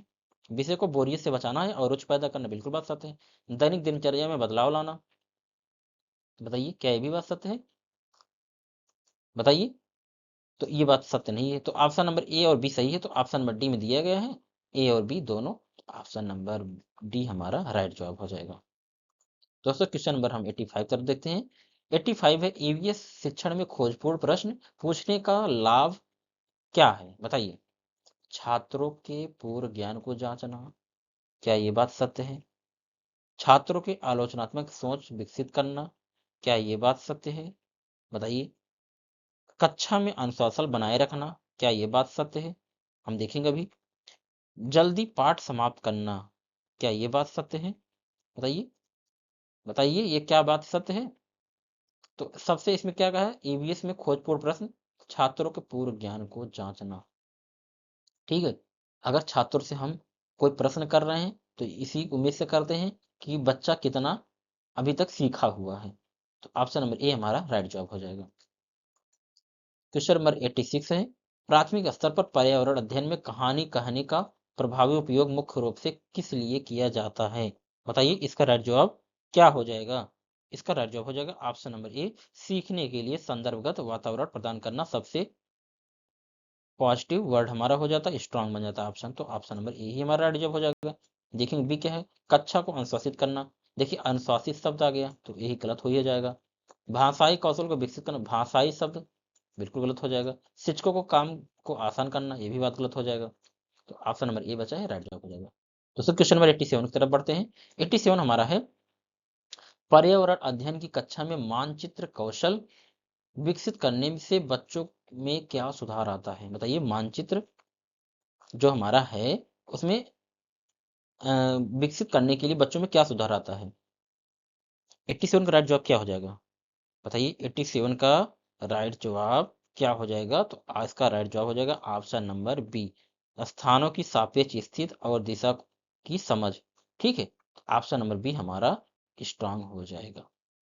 आगे तरफ बढ़ते दोस्तों क्वेश्चन नंबर हम 88 की तरफ। 88 हमारा कहता है, निम्नलिखित में से कौन सी विधि ईवीएस पढ़ाने की सबसे कम प्रभावी है? बताइए सबसे कम कह रहा है। ठीक, सहयोगात्मक भी अधिगम, बिल्कुल बात सत्य है, ये तो स्ट्रांग है। समस्या समाधान, ये भी बात एकदम स्ट्रांग लग रहा है हमको। ठीक, परियोजना विधि, ये भी बात एकदम स्ट्रांग लग रहा है। लेकिन व्याख्या विधि, व्याख्या विधि में बच्चे बोरिंग होते हैं। ठीक है, ईवीएस जो है प्रत्यक्ष रूप पढ़ाने वाला विषय है, ना कि जो है वो व्याख्या देकर आप पढ़ाएंगे। तो इसमें बच्चे जो है ज्यादा प्रभावी किन में होते हैं? सहयोगात्मक होते हैं, समस्या समाधान में होते हैं, परियोजना विधि में होते हैं, ना कि व्याख्या विधि में। तो इसमें कम, सबसे कम पूछा था, तो इसमें क्या हो जाएगा? सबसे कम प्रभावी व्याख्या विधि, ऑप्शन नंबर ए राइट जवाब हो जाएगा। दोस्तों क्वेश्चन नंबर 89 देखेंगे। ईवीएस में सतत और व्यापक मूल्यांकन का मुख्य उद्देश्य क्या है? बच्चों की याददाश्त की जांच करना, क्या ये बात सत्य है? बच्चों को सीखने की प्रगति का नियमित आकलन करना, क्या ये बात सत्य है? देखेंगे हम भी। बच्चों को फेल कर देना, फेल शब्द लिखा है, ये तो बात गलत ही हो जाएगा। केवल, देखिए केवल शब्द आ जाएगा, ये भी बात गलत होगा, पढ़ेंगे नहीं ऑप्शन। केवल शैक्षणिक गतिविधियों की जांच करना, ये भी बात गलत हो जाएगा। बताइए, आप तो पॉजिटिव नेगेटिव वर्ड से ही पहचान जाएंगे कौन बात सही कह रहा है। तो बताइए इसका राइट जवाब क्या हो जाएगा? इसका राइट जवाब हो जाएगा, बच्चों के सीखने की प्रगति का नियमित आकलन करना, ये हमारा राइट जवाब हो जाएगा, ऑप्शन नंबर बी। ठीक, ये हमारा राइट जवाब हो जाएगा। अब बच्चों की याददाश्त की जांच करना, क्या उनकी याददाश्त जांच करने के लिए जो मूल्यांकन करते हैं, ये भी बात गलत हो जाएगा। आगे चलते हैं दोस्तों क्वेश्चन नंबर 90 की तरफ। 90 हमारा है, रचनात्मक मूल्यांकन ईवीएस में कब किया जाता है? सत्र के अंत में क्या किया जाता है? रचना, बिल्कुल बात गलत बात है। केवल शब्द देखिए आ गया, यहाँ केवल, यहाँ केवल, ये भी बात गलत, गलत है, कट ही जाएंगे। शिक्षण अधिगम प्रक्रिया के दौरान किया जाता है, क्या किया जाता है? रचनात्मक मूल्यांकन, ऑप्शन नंबर बी इसमें स्ट्रांग बन जाता है, राइट जवाब हमारा हो जाएगा। इसका मतलब क्या होता है दोस्तों रचनात्मक मूल्यांकन? जैसे हम बच्चों को कोई चीज पढ़ा रहते हैं, जैसे मान लीजिए 2 घंटे में बच्चों को पढ़ाना है, बच्चों को हम पढ़ा रहे हैं, मान लीजिए 1 घंटे बाद हम पूछेंगे, जो हम 1 घंटे पढ़ा चुके हैं, मान लीजिए जब हमारा 1 घंटे को ओवर होने लगे तो हम बच्चे से पूछते हैं, बताइए इसमें ये क्या होगा? तो बच्चा खड़े होकर बताता है। इसका मेन पर्पज क्या होता है शिक्षक का? मेन पर्पज शिक्षक यही होता है कि बच्चा कहाँ तक सीखा है, बच्चा, मैं जो पढ़ा चुका हूँ बच्चा सीखा है कि नहीं। तो जो हम बीच बीच में से मूल्यांकन करते हैं उसका, तो वही हमारा रचनात्मक मूल्यांकन के अंतर्गत आता है। ठीक, ये हमारा ऑप्शन नंबर बी राइट जवाब हो जाएगा। अब उम्मीद करता हूँ दोस्तों ये वाला आपका क्वेश्चन एकदम कंफर्म हो गया होगा। दोस्तों क्वेश्चन नंबर 91 हमारा क्या कहता है, कक्षा 5 के छात्रों को ईंधन के संरक्षण के बारे में संवेदनशील बनाने के लिए सबसे अच्छी शिक्षण सामग्री क्या? बताइए इसका राइट जवाब क्या हो जाएगा? कक्षा 5 के छात्रों को, कक्षा 5 के छात्रों की बात कर रहा है, तो बताइए इसका राइट जवाब क्या हो जाएगा? बताइए। तो इसका राइट जवाब हो जाएगा ऑप्शन नंबर बी, समाचार, समाचार पत्र के लेख और डॉक्यूमेंट्री फिल्म, इसका राइट जवाब हो जाएगा। सबसे अच्छी शिक्षण सामग्री यही है। ठीक है, ऑप्शन नंबर बी राइट जवाब हो जाएगा। आगे चलते हैं दोस्तों क्वेश्चन नंबर 92 की तरफ। 92 हमारा पर्यावरण अध्ययन के शिक्षक को निम्न में से किस पर ध्यान देना चाहिए? केवल पुस्तकों और परीक्षाओं पर? देखिए केवल शब्द आ गया है, ये निगेटिव वर्ड है, ऑप्शन नंबर ए तो कट ही जाएगा हमारा। ऑप्शन नंबर बी है, बच्चों के दृष्टिकोण को स्वीकार करने और सम्मान देने। देखेंगे, ये तो बात हमको सही लग रहा थोड़ा, केवल, केवल शब्द आ गया, ऑप्शन नंबर सी तो कट ही जाएगा। अभिभावकों के विचारों पर? बताइए, क्या अभिभावक, अभिभावक शब्द जहां आएगा सब बात निगेटिव रहेगा ईवीएस में, अब ये भी बात कट जाएगा। तो ऑप्शन नंबर बी बचा है, बच्चों के दृष्टिकोण को स्वीकार करने और सम्मान देने के लिए, ये हमारा पॉजिटिव वर्ड दिख रहा है, अच्छा भी लग रहा है पढ़ने में ये ऑप्शन। तो हमारा ऑप्शन नंबर बी राइट जवाब हो जाएगा। दोस्तों देखिए हम क्वेश्चन को टर्मिनेट पहले करते हैं, उसके बाद हम आंसर निकाल लेते हैं अपने आप ही। ठीक, ऐसे आपको भी करना है अपने पेपर में। आगे चलते हैं दोस्तों क्वेश्चन नंबर 93 तरफ। ईवीएस के पाठ्यक्रम में परिवार और मित्र एक थीम है, तो जंतु और पौधा क्या है? बताइए इसका राइट जवाब क्या हो जाएगा? तो इसका राइट जवाब हो जाएगा ऑप्शन नंबर बी, जंतु और पौधा एक उप थीम। ठीक है, ऑप्शन नंबर बी हमारा राइट जवाब हो जाएगा। नेक्स्ट क्वेश्चन, एक शिक्षक बच्चों को चींटियों का अवलोकन करने के लिए कहा जाता है, इस गतिविधि का उद्देश्य क्या है? बताइए इसका उद्देश्य क्या है? इसका राइट जवाब आप बताएंगे। इसका राइट जवाब हो जाएगा ऑप्शन नंबर बी, बच्चों में अवलोकन और संवेदनशीलता विकसित करने के लिए। ठीक, इसका मुख्य उद्देश्य यही, ऑप्शन नंबर बी हमारा पॉजिटिव वर्ड हो जाएगा, जो एकदम स्ट्रांग बन रहा है। क्वेश्चन नंबर 95 की तरफ बढ़ते हैं दोस्तों। क्वेश्चन नंबर 95 हमारा क्या कहता है, देखेंगे। ईवीएस की पाठ्य पुस्तकों में करके देखो अनुभव का उद्देश्य है। बताइए इसका उद्देश्य क्या है? छात्रों को घर पर व्यस्त रखना, बिल्कुल बात गलत है। व्यस्त रखना तो बात गलत है, निगेटिव वर्ड आ जा रहा है। परीक्षा में सुधार, परीक्षा और उचित शब्द जहां आएगा तो निगेटिव वर्ड है सीटेट के लिए, भी बात गलत हो जाएगा। वैज्ञानिक शब्दावली याद करने वाली बात जहां वहां भी वो भी बात गलत हो जाएगा ऑप्शन। तो ऑप्शन नंबर बी है, प्रत्यक्ष हस्त अनुभव प्रदान करना सबसे स्ट्रांग ऑप्शन बन जाता है, तो ऑप्शन नंबर बी हमारा राइट जवाब हो जाएगा। ठीक है दोस्तों, नेक्स्ट क्वेश्चन तरफ बढ़ते हैं दोस्तों। क्वेश्चन नंबर 96 की तरफ देखेंगे। 96 हमारा कहता है, निम्नलिखित में से कौन सा अधिगम एक सिद्धांत है जिस पर ईवीएस आधारित है? वैश्विक से स्थानीय क्या है? बताइए। अमूर्त से मूर्त क्या है? ज्ञात से अज्ञात क्या है? बताइए इसमें कौन सा राइट जवाब हो जाएगा? और डी हमारा है अज्ञात से ज्ञात। तो बताइए इसका राइट जवाब क्या हो जाएगा? तो इसमें ऑप्शन नंबर सी जो दिया गया, ज्ञात से अज्ञात होता है, तो हमारा यही राइट जवाब हो जाएगा, ऑप्शन नंबर सी। ये बहुत पूछा जाता है।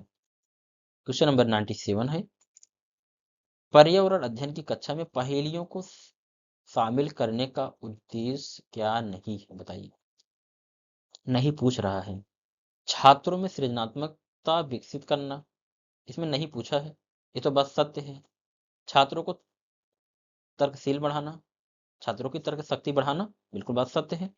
कक्षा में वातावरण को रोचक बनाना, बिल्कुल बात सत्य है। लेकिन जो सी ऑप्शन दिएगा, छात्रों के मन में भ्रमित पैदा करना, क्या हमारा उद्देश्य यही होना चाहिए कि हम बच्चों के मन में भ्रम पैदा करें? ऑप्शन नंबर इसमें सी राइट जवाब हो जाएगा। इसमें गलत पूछा था, नहीं पूछा था, तो ऑप्शन नंबर सी हमारा राइट जवाब हो जाएगा। दोस्तों क्वेश्चन नंबर 98 की तरफ बढ़ते हैं। 98 हमारा है, दत्त कार्य के बारे में कौन सा कथन सही है? अब दत्त कार्य पूछ रहा है, यह केवल, देखिए इसमें भी केवल शब्द आ गया, ये ऑप्शन नंबर ए हमारा जो है केवल शब्द आ जा गया, इसलिए हमारा ये गलत हो जाएगा। इसमें सही पूछा है। और क्या है? यह बच्चों को दंड देने के लिए, देखिए दंड और शब्द बच्चों को अगर देने की बात करें तो ऑप्शन गलत ही हो जाएगा, तो ये भी हमारा गलत हो जाएगा। यह शिक्षकों के समय काटने, देखिए समय कोई समय काटेगा क्या? ऑप्शन नंबर डी भी हमारा गलत हो जाएगा। तो ऑप्शन नंबर बी हमारा क्या दिया गया है, यह शिक्षार्थियों को सूचना खोजने और अपने विचार बनाने का अवसर प्रदान करना। ये देखिए कितना पॉजिटिव वर्ड कर रहा है और कितना अच्छी बात कर रहा है। तो इसमें ऑप्शन नंबर सी हमारा क्या हो जाएगा, राइट जवाब हो जाएगा। ऑप्शन नंबर सी हमारा राइट जवाब आ जाएगा। उम्मीद करता हूँ दोस्तों आपको समझ में आ गया होगा 98 वाला। नेक्स्ट क्वेश्चन तरफ बढ़ते हैं दोस्तों, क्वेश्चन नंबर 99 की तरफ। 99 हमारा क्या कहता है, देखेंगे। 99 कहता है, एक समावेशी ईवीएस कक्षा में शिक्षक को क्या करना चाहिए? बताइए, जो एक समावेशी क्लास है, शिक्षक को क्या करना चाहिए? समावेशी का मतलब जानते हैं, जब सब लोग बिना भेदभाव के एक साथ रह करके पढ़ाई करें, वो समावेशी शिक्षा है। ठीक है, तो क्या करना चाहिए? 99 हमारा राइट जवाब क्या हो जाएगा बताइए? तो 99 राइट जवाब क्या हो जाएगा बताइए? ऑप्शन पढ़ते हैं। विशेष बच्चों के लिए अलग अलग कक्षा बनाना। अब समावेशी की बात करें तो अलग अलग बनाएंगे भाई, गलत है। केवल, देखिए यहाँ केवल शब्द आ गया, हमको पढ़ना ही नहीं, तुरंत काट देना ऑप्शन वो। रटवाना, फर्स्ट निगेटिव वर्ड में मैं आपको बताया था, रटवाना टोना शब्द एकदम निगेटिव वर्ड है। तो ऑप्शन नंबर देखिए इसमें हमारा बी बचा है, तो ऑप्शन नंबर बी हमारा राइट जवाब हो जाएगा। सीखने की विभिन्न शैलियों को अपनाना ताकि सभी बच्चे शामिल हो सके, ये हमारा स्ट्रांग वर्ड बनता है, तो ऑप्शन नंबर बी हमारा राइट जवाब हो जाएगा। Next question and last question हमारा 100 वाला क्वेश्चन क्या कहता है, देखेंगे दोस्तों हम। 100 वाला क्वेश्चन है, निम्नलिखित में से कौन सी तकनीक ईवीएस में सहकर्मी मूल्यांकन को दर्शाती है? बताइए। शिक्षक द्वारा ग्रेडिंग, शिक्षक द्वारा ग्रेडिंग, क्या ये बात सत्य है? गलत।